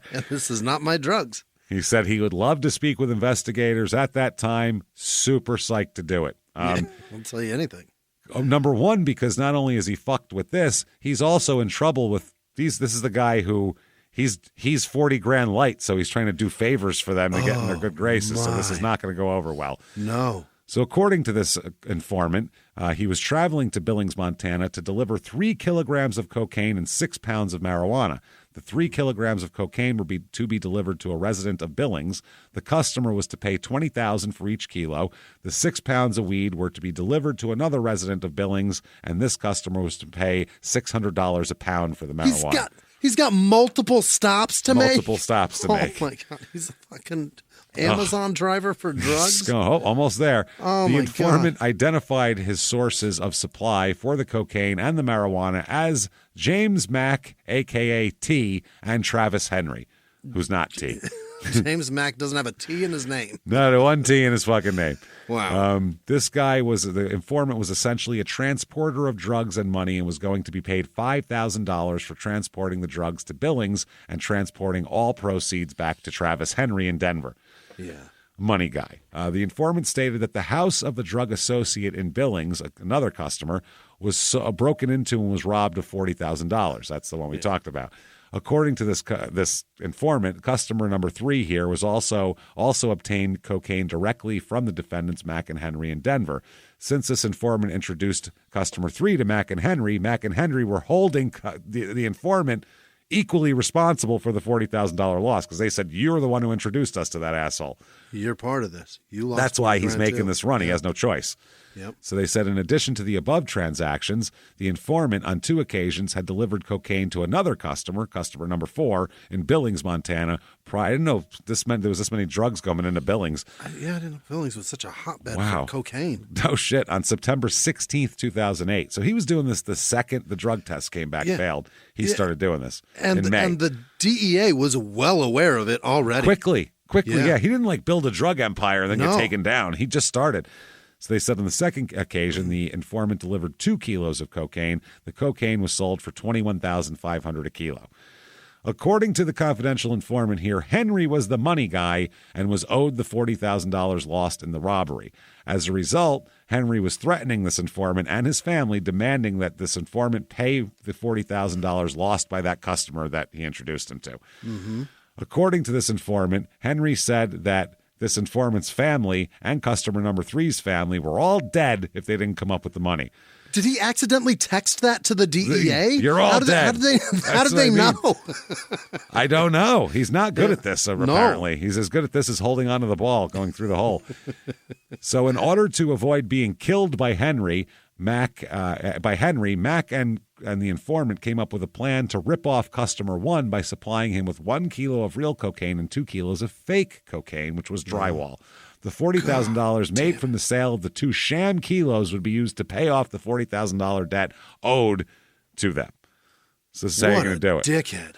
Wow. According to this informant, the plan was now a failure because 1 kilogram of the real cocaine and 2 of the fake kilograms was what the DEA seized from his Impala at the time of the traffic stop. So now we've lost 5 cocaines. Now we're all fucked. Yeah. 5 cocaines. The informant agreed to cooperate proactively and meet with Mac and Henry to discuss the events. I'll wear a wire. The meeting was monitored and recorded by law enforcement. You fucking idiot. He's probably getting someone pregnant in the background. That's how dumb he is. On September 18th, 2008, 2 days after the highway stop. So this is all moving very quickly. So fast. 45 minutes, they're an informant. 2 days pull later. Over to wear a wire? Full fucking, monitored and recorded here. 2 days after the highway stop, the informant and Mac met in Aurora, Colorado. The informant lied to Mac and told him that he had been successful in ripping off the customer for the money, but that all the money, the $40,000 owed plus additional drug proceeds from the sale, was seized on his return trip to Denver by the highway patrol. Mm-hmm. Mac told the informant that he's going to have to tell Travis Henry about the loss of this money. You're going to be in trouble. So on September 22nd, 2008 here, a recorded monitored phone call was made to Henry by this informant. So now he's got Henry on here. Informant told Henry about the highway seizure of the money. They took all my money. Right. Also told Henry that he arranged for 3 kilograms of cocaine to be fronted to Henry to repay the money seized during the highway stop. So he said, I got someone to front you the more coke, so you're good. Don't worry, I'm going to replace the coke. I'll replace it. Uh-huh. Henry told the informant that he would call the informant when he got to Denver. On September 26, 2008, another call between the informant and Mac, where the informant advised Mac that the informant had arranged for 5 kilos of cocaine to be delivered to Denver. Don't worry. Okay. More's a-coming. I've got 5 Cokes coming to you. Coming to you. Five fucking cans of Coke. The cops will never be able to crack that code. 5 12-packs. He said that he told Mac that 3 kilos would be fronted and the other 2 could be purchased for an additional $40,000. Mac told the informant that Henry was interested in the 5-kilogram cocaine transaction. Mm-hmm.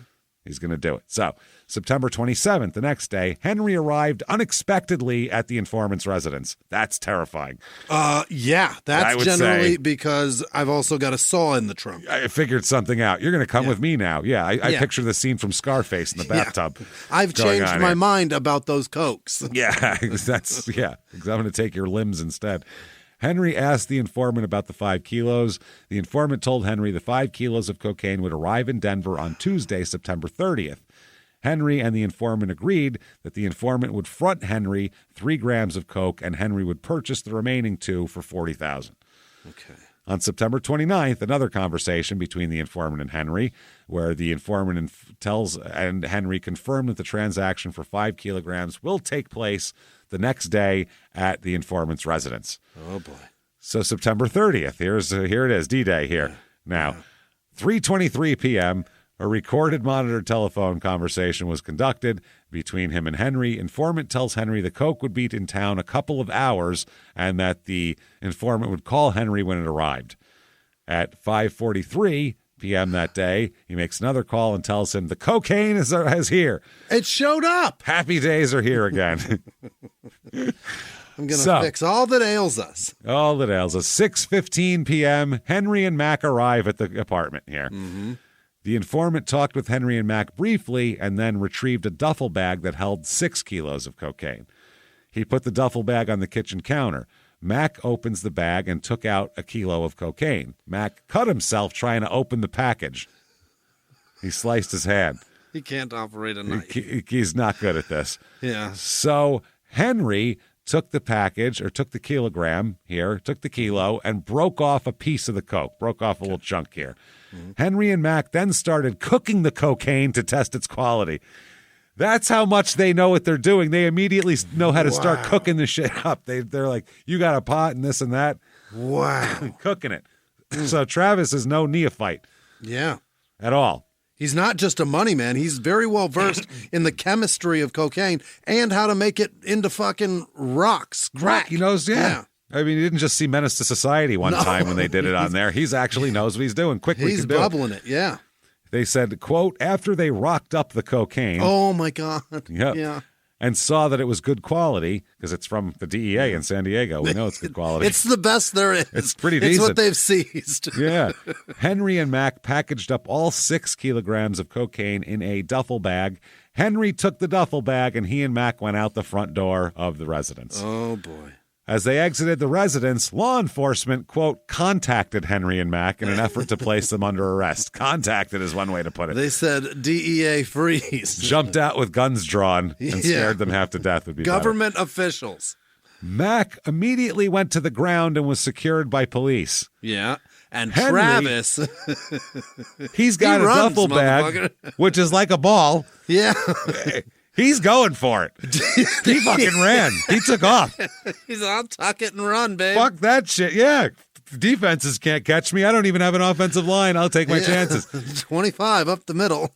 He fucking runs from police and is apprehended a few houses away after a short pursuit. They probably had people down the block as well. Yeah, and of just course. cut him off. Yeah, they had somebody in a bush a couple blocks away. Yeah, or just sitting blocking off the street or something. So he's apprehended. He's secured by the police. In all the stories, it never says he tried to run and they caught him a few houses down. Wow. Only in the affidavit, which is hilarious. A lot of the stories don't say that. Some do, but most don't. So he's secured by the police, and they say that he did knowingly, intentionally conspire to distribute and possess with the intent to distribute 5 kilos or more of coke. Oh, my God. He is in so much trouble. He's in a lot of fucking trouble. He's in trouble like a mandatory minimum kind of trouble. Yeah, this is 5 to 10, right? This right out prison. of the gate. This is some prison shit. Yeah. This is not good. That's fucking funny that the DEA can just pump out 6 kilos of fucking coke, no problem. Here you go. They just produce it real quick. It's sitting in a fucking room. They have it. Well, they'll go grab it, unless it's in the NYPD with that old thing when they did the whole French Connection bust, and then they checked it like 5 years later, and none of it was real. It had all been replaced by fucking fake baby shit. Powder. That's so fucking funny. They just had robbed it blind. March 3rd, 2009. Here. Not only is he arrested now for that, but I guess he's out on bail for this. And so he's arrested again March 3rd, 2009 on charges that he owes $16,000 in child support payments. Oh, deadbeat dad laws. Deadbeat dad. And I'm shocked it's not more, if I'm being fucking honest with you. That's pretty cheap. It's not that bad. So March 13th, he's serving a 179-day term in Polk Jail. Mm-hmm. So this is down in Frostproof. He's spending his days in an isolation cell at the South County Jail. Wow. Since the interview he had before, where he had 9 and 9, now he's got 11 kids by 10 women, by the way. He's got 2 with 1 gal. One gal was so special. Yeah, she's so special he had to drop another load in her. So He's arrested that he owed $16,600 in child support payments. He could have avoided the debt he could have paid the debt to avoid the jail term, but he said he didn't have any money. No, that's why he was trafficking coke. Yep. He owes child support payments to at least 3 children in Polk County. Wow. An 8-year-old boy was born during his 2-year marriage, while a student on a full scholarship, so that was his college one. Henry's lawyer argued in DeKalb County, Georgia, for the reduction of the $3,000 a month payment for his 5-year-old son. He argued that Henry did not have enough money because he no longer received an NFL salary, and he's got impending federal fucking felony drug charges. Oh, he's in so much trouble, you guys. This is just the tip of it. Sitting in his hometown jail. Just, that is so fucking bad. So waiting ugly. to be sentenced. It's really fucking bad. And it's ugly in there. Yeah, it's grimy. He's not used to this anymore. No. He's used to opulence. He's used to nice things now. He plays in Cherry Creek, James. Yeah, he wants to fucking spruce this place up a little. So who does he call? Who's that? That's right. There's a knock at the door. And who is it? It's Dexter Manley, interior designer from New York City. And he says...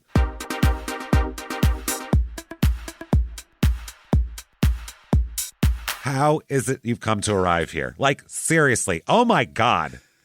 Cocaine threats? 10 children with 11. Come on. 11, 10, whatever you do. You, sir, are white trash. I'm sorry. You're white trash. It's as trashy as it comes. Look at you.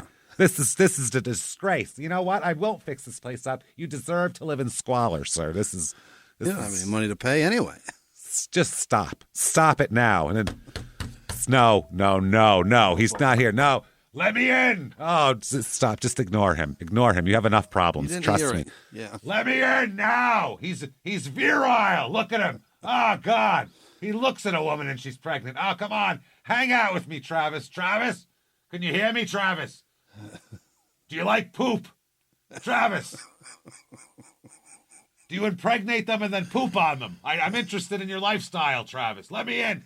So I have to go. Florida trash. It makes all the sense. He's never going to stop if I don't leave. I have to. Vince, stop it! You just stop. No, let me in. He's virile. I have to go. Goodbye. Poof. And in a poof of feathers and boas, he's all gone and glitter.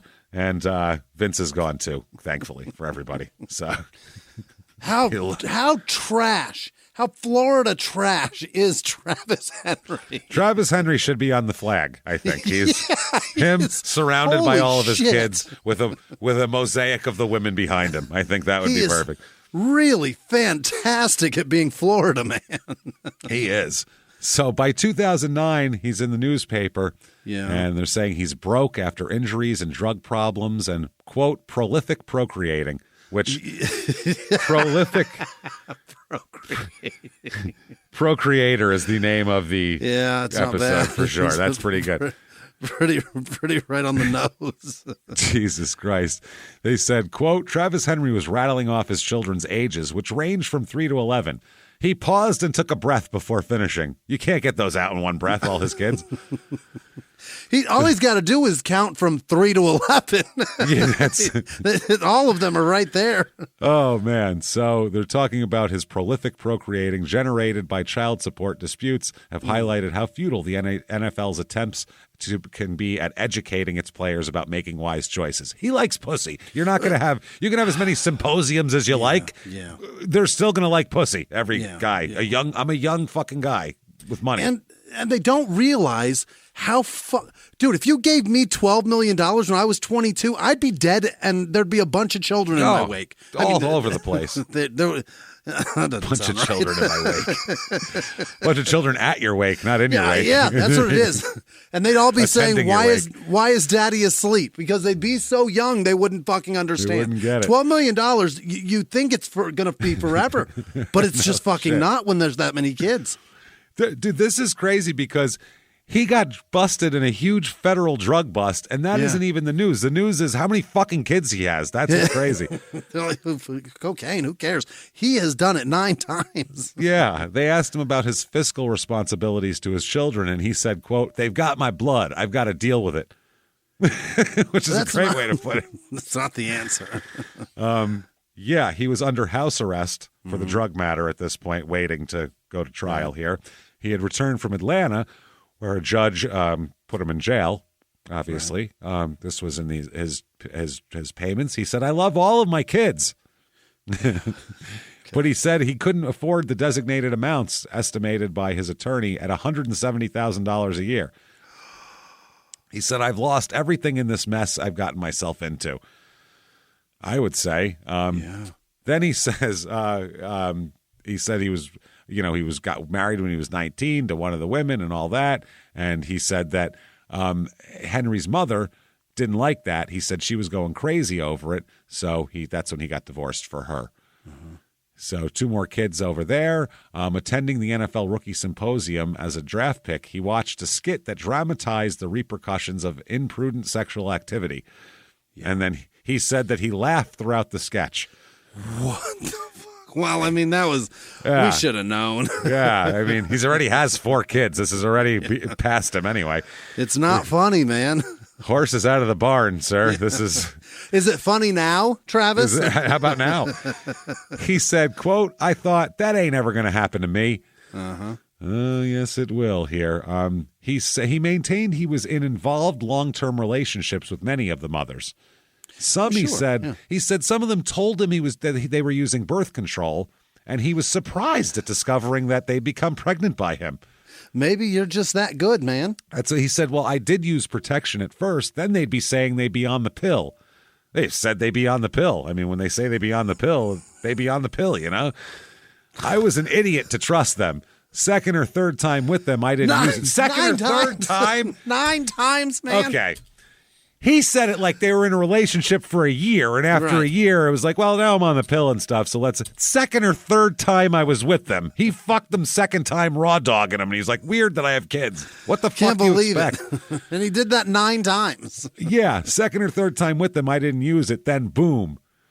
He said in 4 instances, he said, quote, "I was trapped." He said, if not for his football cachet and accompanying wealth, I guarantee you this wouldn't have happened.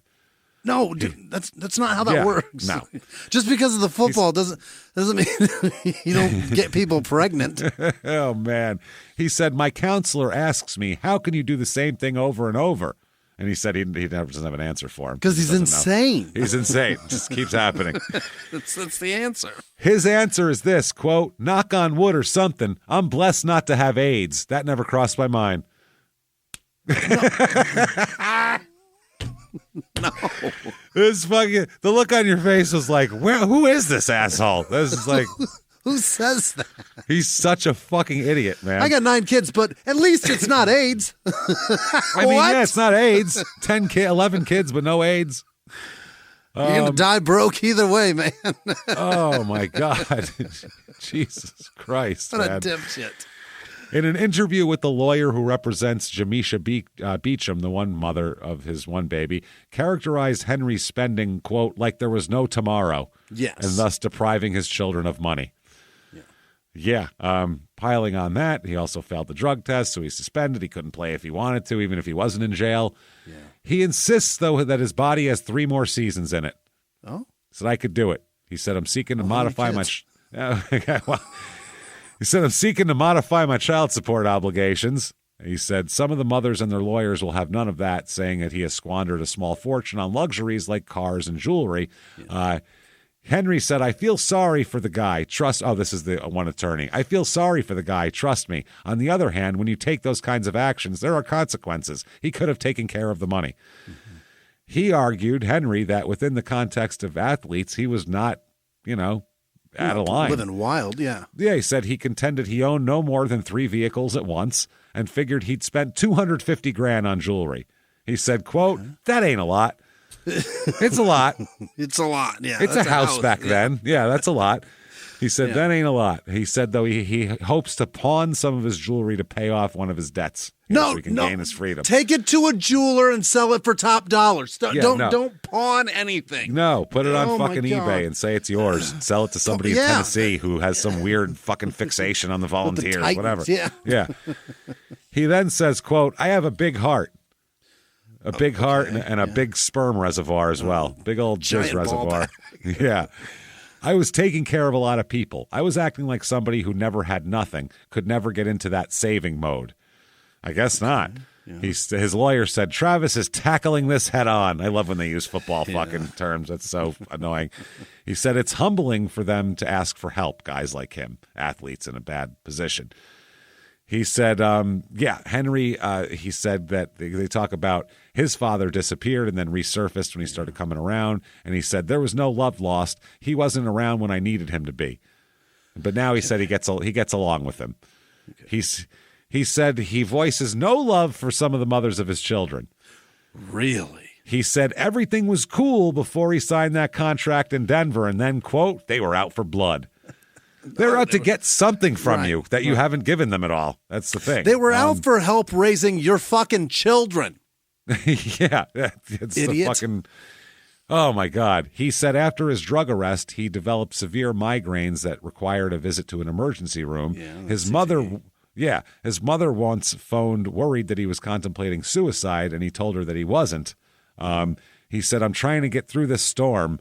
And he said he tells now he wants to be able to do the NFL symposium so he can tell the rookies, don't think it can't happen to you. Yeah, I need them to pay me $20,000 every year. Yeah, come on. I need a gig. Back in Denver, his fiance awaits. Get the fuck out of here. Yeah. They set a wedding date, but agreed to postpone it until after all this shit's over. One time. Yeah, one subject they agree on. Neither wants children. Well, that's great. Don't worry about that. Well, they do, because then he'll have 2 more kids by her, because he has then 11 kids and 10 women. Remember? So that didn't work out. He, April 17th, 2009, he is going to plead guilty to trafficking cocaine in federal court. Wow. This could land him in prison for 10 years or more. Holy shit. He admitted to a single count of conspiracy to possess cocaine with intent to distribute after being arrested as the money guy here. And, he's going to prison. Oh, yeah. May 22nd, 2009, he's taken into federal custody after violating the conditions of his bond. Oh, no, Travis, what did you do? Post-conviction, pre-sentencing. Yeah. Fucking idiot. He ruled that he violated conditions set by a Montana judge when he used alcohol. Okay, so I got he was arrested by U.S. Marshals and Polk County Sheriff's deputies in Auburndale. A telephone message left with his attorney was not immediately returned. There you go. June 18th, 2009. Oh, this isn't with them. An orange woman, this is the Orlando Sentinel. Orange woman, this is the headline. NFL veteran fathered twins, owes money. Oh, God. Yep. He has acknowledged 9 children with 9 different mothers, but this woman says the number's actually 11. So it's not his wife, actually, that he has kids with.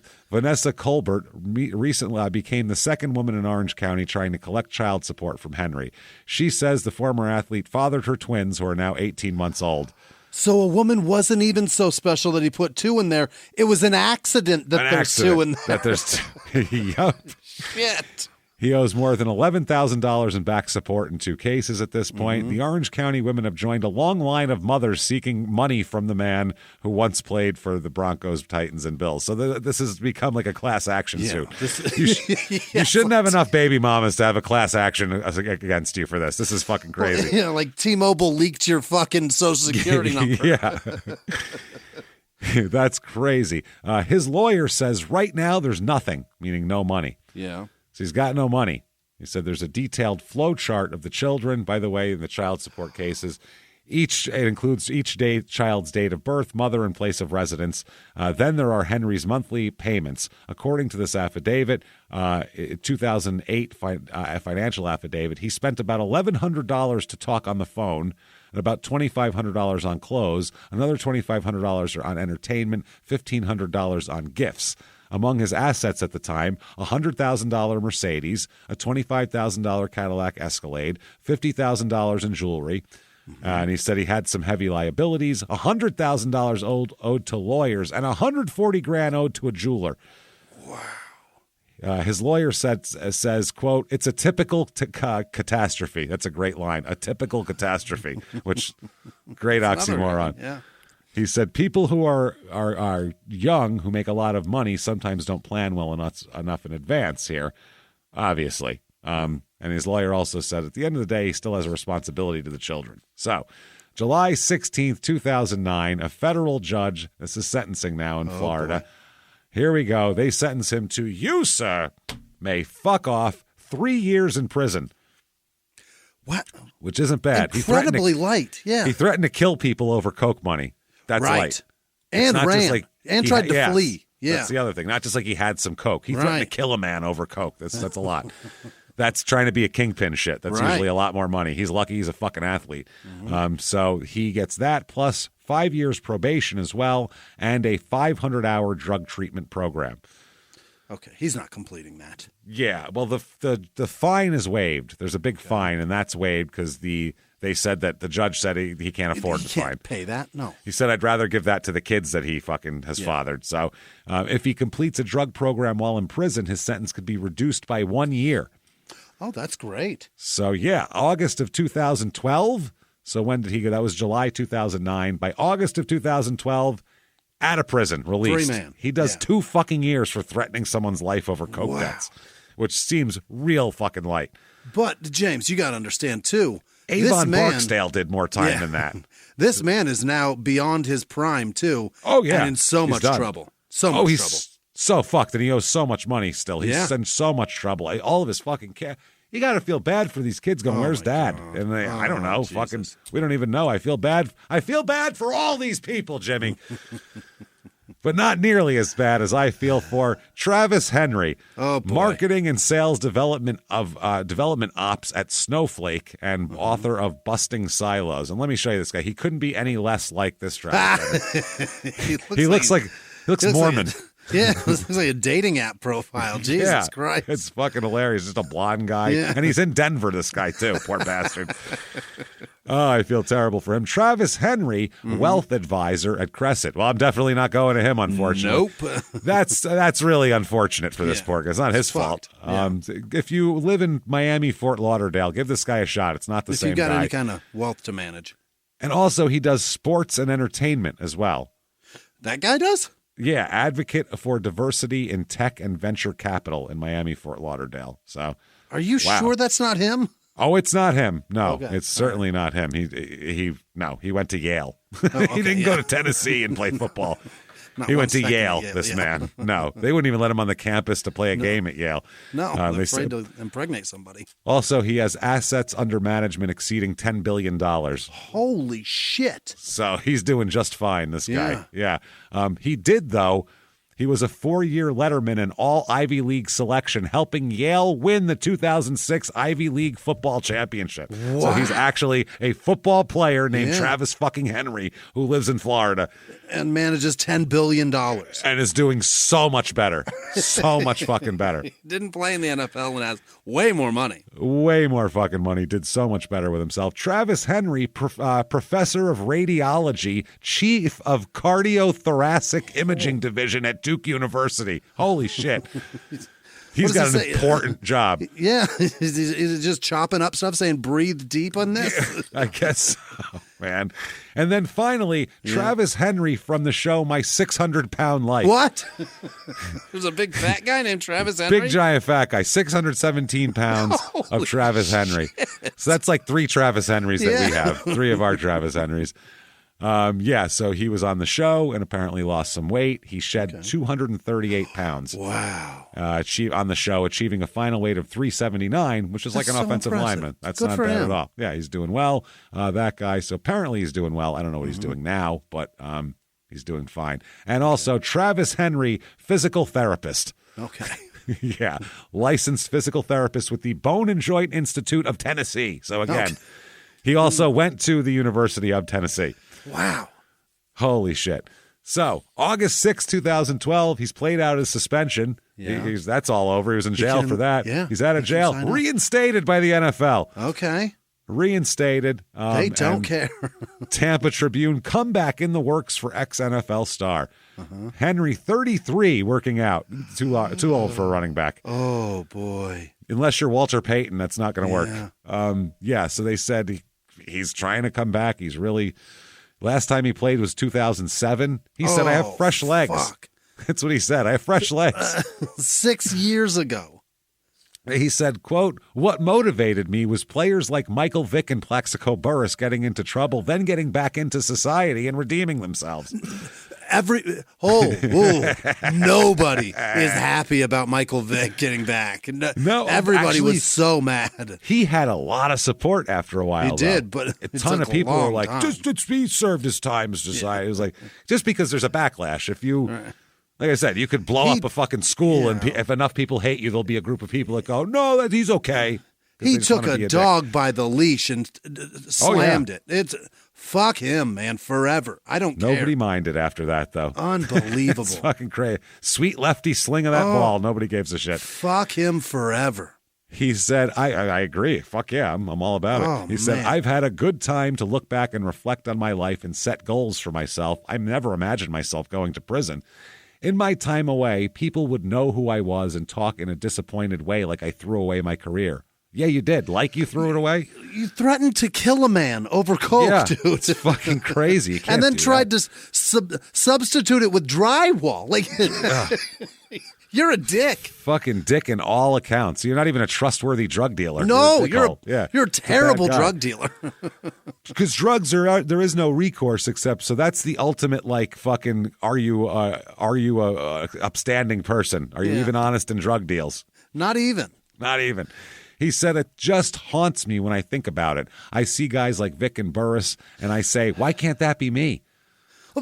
Burris shot himself. Like, that was just stupid. Don't compare yourself to Burris. Yeah, no shit. It's fucking stupid. Not the same. He said that, quote, I think, this is his trainer, I think one of the biggest things dealing with the older athletes is seeing how long they've been off. One of the things I noticed with older veterans is they make tremendous gains in a hurry. I'm already seeing improvement of what Travis is working on and getting done already. He still has a good burst. He's got to have more than that to play in the NFL. Yeah. He's got to be fucking stamina and longevity. Yeah, no shit. You know what? Let's do another in their own words. Right. I think it's appropriate here because he really has a whole thing to say here. In their own words, quote, people make mistakes. It's what you do after to get back up. I just want to show young kids and people that people make mistakes and that you can get up and that you can fight. You can't ever let anyone tell you. Trust me, a lot of people told me that being reinstated was going to be impossible. I agree. You can stand up and you can fight and you can try your best to succeed, but you can't compete in the NFL at the 33 top level at 33 with 6 years off. You can't do it. It's just not going to happen. And I love how he says, I want to show the kids. How about show all of your kids first? You have enough. You got you 9. Don't need to show any outside kids. You've got an audience, man. November 2nd, 2017, a DeKalb judge swats down a request by Travis Henry for a temporary cut in child support payments for one of the 9 children that he's paying for. The ruling comes at the end of a nearly all-day hearing where he said that he said on whether or not he can still afford to pay $3,000 a month to. Oh, he can't. No, his attorney said he can't pay that much because he doesn't get an NFL paycheck anymore, and he's in danger, of fucking. Anything could happen here. So. It's fucking ridiculous, obviously, this whole thing. He says, now that I look back at my life, not all my decisions were good, and now I'm paying for it. I just want to make good. I just want to take care of my children. I want to get my life back together. Okay, that's good. That's it. So don't know what happens. He's still trying to pay child support, doing all this. He's been quiet for a few years now. But you can't get enough of him. Well, you can get an autographed this is a Buffalo Bills jersey, autographed, only $59.99. Yeah, there's no way it's expensive. On eBay. That's not bad. He tried to be a kingpin. That's hilarious. We got to get that. We have a Mike Richardson. We'll get him. Sure, although, no, he fucked a 15-year-old. That was weird. Yeah, that's a good point. I don't know if I would. I don't know. We've got Buck Zumoff. We may as well have him. Fuck. Might as well. Fuck him. Travis Henry signed Tennessee. It's with a ball in the Tennessee uniform. $23.95 picture of him. Okay. And then a Travis Henry signed full-size Tennessee helmet. So it's a full-size helmet. Yeah, it's one of the nice ones, too. It's real nice. It's a real good one, yeah. $400 for that bad boy. Oh, my. Plus $34.50 shipping, which $400. Don't think so, Big Trav. I doubt it. So who the fuck is selling that? Who's paying that? Some asshole on eBay. Some Tennessee fan will probably get it. So probably. There you go, everybody. That's Travis Henry. Wow. What an incredible asshole he is. I had no idea he did that to himself. No, it's all self-inflicted as fuck. He ruined his career, threw away his financial security. James. His life, threatened to kill people. He's a fucking moron. So, wow. If you like that story, tell everyone about it. Get on whatever app you're listening to and give us a review. It really helps drive us up the charts, which helps more people to find the show, which makes us happy and allows us to pay our mortgage. So this is good stuff. Do that. Also, head over to shutupandgivememurder.com. Tickets for live shows. Oh baby, they're going fast, so get them if you want them. Get in there. Durham, May 31st. We're bringing Small Town Murder live there. Next day in Nashville is sold out, so you definitely want to get your tickets. We can't wait. Those are good crowds down there, so that's going to be a lot of fun. We're making fun of Tennessee. That's where we're going to be. I just realized that. That's fun. Great. Good. Fuck them. Anyway, hope you love come to the shows. No, it's fun. It's nice down there. So we're going to do that. So get your tickets now. Shutupandgivememurder.com. Tons of also merch up there. So get everything that you want there. You also want to listen to Small Town Murder and Your Stupid Opinions. That's a big deal. You should check those out. You also definitely want Patreon. My goodness. Patreon.com/crimeinsports. That's the best value in podcasting. You're not going to find another one. $5 a month or above will get you everything. All the whole hundreds of back episodes, bonus shit. New ones every other week, including this week, which we'll tell you about this week, which you're going to get for Crime and Sports. We're going to talk about theme park disasters again. We're back with it. Cannot wait for that. That's going to be so exciting. I love those. Then for Small Town Murder, we're going to talk about the craziest execution methods in history. Creative shit people came up with. What if we did this and that, and then his arm popped off, and then this thing beat him with his own arm to death? That'd be fun, right? That's the kind of shit they used to come up with. So they did draw and quarter, man. They would attach you to horses and explode you. That was an idea that they had. I bet everything will come off and he'll die. Yeah, probably. Okay. Wow. So there you go. There's that. Get in there. Patreon.com/crimeinsports. All that and tons more. Follow us on social media at Crime and Sports on all the major outlets there. Keep doing that. And Jimmy, I need you to do something for me right now. I need you to hit me with the list of people who would never, ever have tons of kids with us and then not give us any child support. Jimmy, hit me with the names of the only list around that has more names than Travis Henry's child list, his Christmas card fucking list. Hit me with them right now. This week's executive producers are David Cook, Samara Slocum. Carly wrote a back. She did. Wrote that back. You guys, we can't do this without you. So we can't tell you how much we appreciate you guys. It's fuck yeah. Truly amazing. And our new best everything. friend, Jelly Roll, also a giant executive producer because he's so nice to us talking about us on Jelly Roll was incredible. Amazon and other podcasts. He did an interview and said that we were his guilty pleasure podcast. And he had the look on his face was the look of someone telling about something that they really like. Goes, these guys are hilarious. And I was like, this is great. Thank you. What a good guy, man. You're a good dude. Other producers this week are Kelly Snap and Alexis Snap. I don't know if you know this, but she graduated from pharmacy school, James. Congratulations. Did you know that? Count those pills. Peyton Meadows, Povilius. What is this, man? Povilius Basebius? Wow, good one. It's a great person. They send wonderful. They send messages all the time, and I forget where they're at. Hungary? Cool. Turkey? I don't know. Somewhere. Those it's are somewhere very far, places. and they're very Those are nice. very different places. Donate all the time. Thank you, Pavilis. Emily Jones, Ethan Preston is a handsome boy. Janice Hill, Teresa Vanover, Amy Peppers, Morgan Robinson, Jeanette Blankenship, Giannina Vescovi, like that one. Shiordi, Kiana with no last name, Esther Peterman, all right, Vicky Vout, Rod McKenzie, right out of the Jack gate this week. Jack Moretti, Sydney Steele, Joyce Sullivan, Kim Bordages. That's not right. There we go. Mandy S., Holly Nelson, Charles Halleck, Hadjic, London Hunter, Kevin Campbell, Monica Yeaton, Melissa, that's Missy Kidner, Sherry Webster. Oh, no, those are two different people. Sherry Webster. Jessica with no last name, Danielle Chris, Betty's mom, Alan Braun, Keaton Ricky. Julie Fidon, Tequila Rose, XXX. I don't know if that is a website or not. Good for you. All right. Pizza Pockets, Doug. Design tattoos. Yeah. Not draw them, just design them. No, just design them. Alex Roberts, Rishi Chandel, Stephen with no last name, Scott Wiley, Don Spear, Clayton Bumfrey, Michael DePinto, Courtney P., Sierra Smith, Audrey H., Sam Tucker, Sam Richardson, Brenda Bohannon, Trevor Wright, Olivia Music, Zane Gregory, Laura Comstock, Shay Cotter Brown, Whitney Harrington, Audrey Cantrell, Jared Katz, Dawa with no last name, Garrett with no last name, Latanya McKinney, Paul Langer, Helen Jaroch, Kelly, nope, that's Becky Myers, Washington Guy, Kane's 30, Shannon Graham, Liz Baker, Illinois Murder Turkeys, Eric Medina, sorry, MJ. The letters M and J.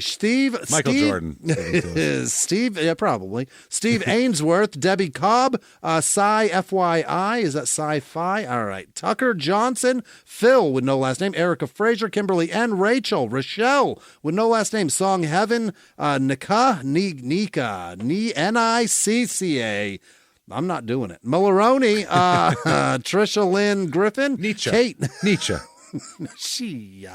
Kate M, Vicky Paxton, Kim Duffy, Stephanie Bones, Andy McEwen, Madeline Babowich, Jason, nope, that's Justin, Rollison, Rollason, Sherry Chernak, Laurakitis Boys, Jeffrey Wilson, Aaron Graves, Seth DeVries, Mark Krause, Garrett Manna, Jenna Crete, Daniel with no last name, Lori in Maryland, Lana Urel, Kelly with no last name, Kim Davis, Glad, nope, that's Gad, Zinzing, Betsy Powers, Dick Burns II, James, Beth. Gotta have that. Yeah, the old lady who gave you some weed in Milwaukee. Do you remember that? I don't remember that. I do. Yes. Thank you for that. Yes, I do. It's a good actually. weed. Oh, yeah, no, I don't nice know people. Who it is. Yeah, but it's Beth. Yeah. That's her name. Emma Roberts, Jennifer Hall, Sandra Ewing, Lindsay W885, Meg with no last name, Soraya Pariah. Perieria,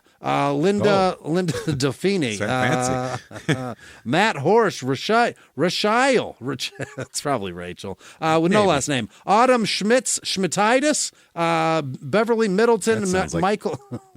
I got diagnosed with Schmittitis. It's bad. It's right there. I got it in the bad. Schmittitis. My foot's never going to recover from this Schmittitis I got. Michael Gonzalez, Heather Carter, Suzette Wheeler, Ashley with no last name, Scott Schwend, Jennifer, nope, that's Jefferson, Ingram, Kat Camacho, Marie Calendar. All right. I get you. I know what you're doing. Colby with no last name, Mariah White, right. Dirty Al Green. Not Dirty Al Green. Al Green. He's filthy. Al Green, but dirty.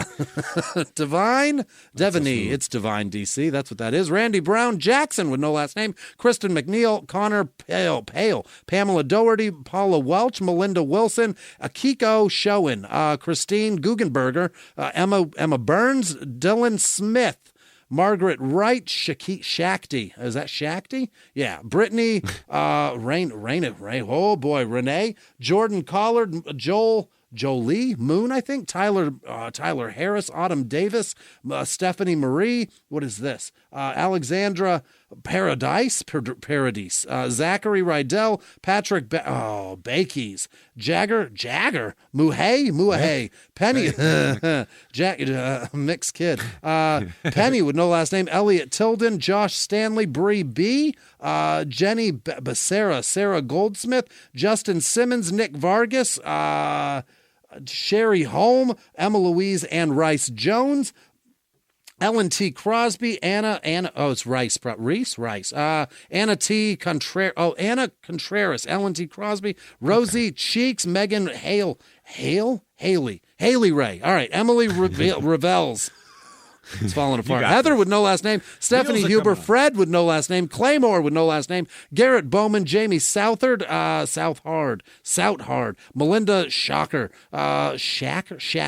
Hunter McLeod. Drew with no last name. Jeannie Ray. Scott Campbell. Mindful Movement. Damian Davis. Melissa Lalaney. Leah Crago. McGuire Detlefson, I think it is. And Tristan Yaklin is... he lost his battle depression, man, and it's fucked up. Yeah, and that's terrible. thank you so much, John, for spending that time with us. Thank you for being a part of this. Tristan, Also, I'm furious. And if you've got fucking anything, you guys, fucking talk to somebody. Reach out. Don't want do to say this. to Jason Fuller too, and Jason Fuller and his family too. They had a bit of a tragedy, and we're super fucked up, man. Real sorry. I'm thinking about you guys. Man. Yeah, sorry you, your wife. You guys are really nice to us, and have known you for so long. So the victims are the ones left behind, man. Don't do this to people. It's fucking horrible. It Get really help. is. Reach out. Do all that shit. Look. You're doing it because you're feeling like a burden. You're not, and don't feel like that. It fucking. Well, if I knew the words, I'd fix it. Listen, if they're 2 hours into a comedy show and or 2.5 hours into a comedy show, and and right now they're considering it, we've done a terrible job, really. So we really fucked this up. We've really fucked up if you're this far into the show. So we'll put it that way. So hopefully we haven't made it worse for you. And Seek definitely help, for get sure. help. Talk it out. It's not worth it. Thank you, everybody, so much for what you do for us and being there for us. And you're amazing. Thank you for all that you do. We're blown away by it. Honestly, we can't thank you enough, and we don't. We're so weird. We don't even know what to say about it because we're blown away by it. I literally think about you guys every day. Fuck yeah, all the time we do. Thank you. Yeah. Thanks for all that you do for us. Keep coming back. If you want to follow us on social media, very easy to do that. ShutUpAndGiveMeMurder.com. Drop down menu, links to all that shit. Come follow us, hang out with us, listen to the other shows, and live from the Crime and Sports Studios, we will see you next week. Bye.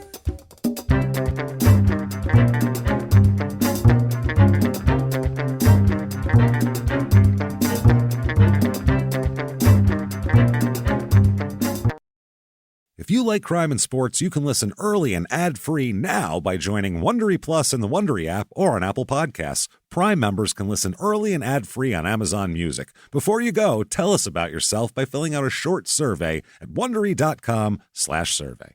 Have you ever gotten a message out of the blue? Maybe you ignore them. Or maybe you end up in conversation.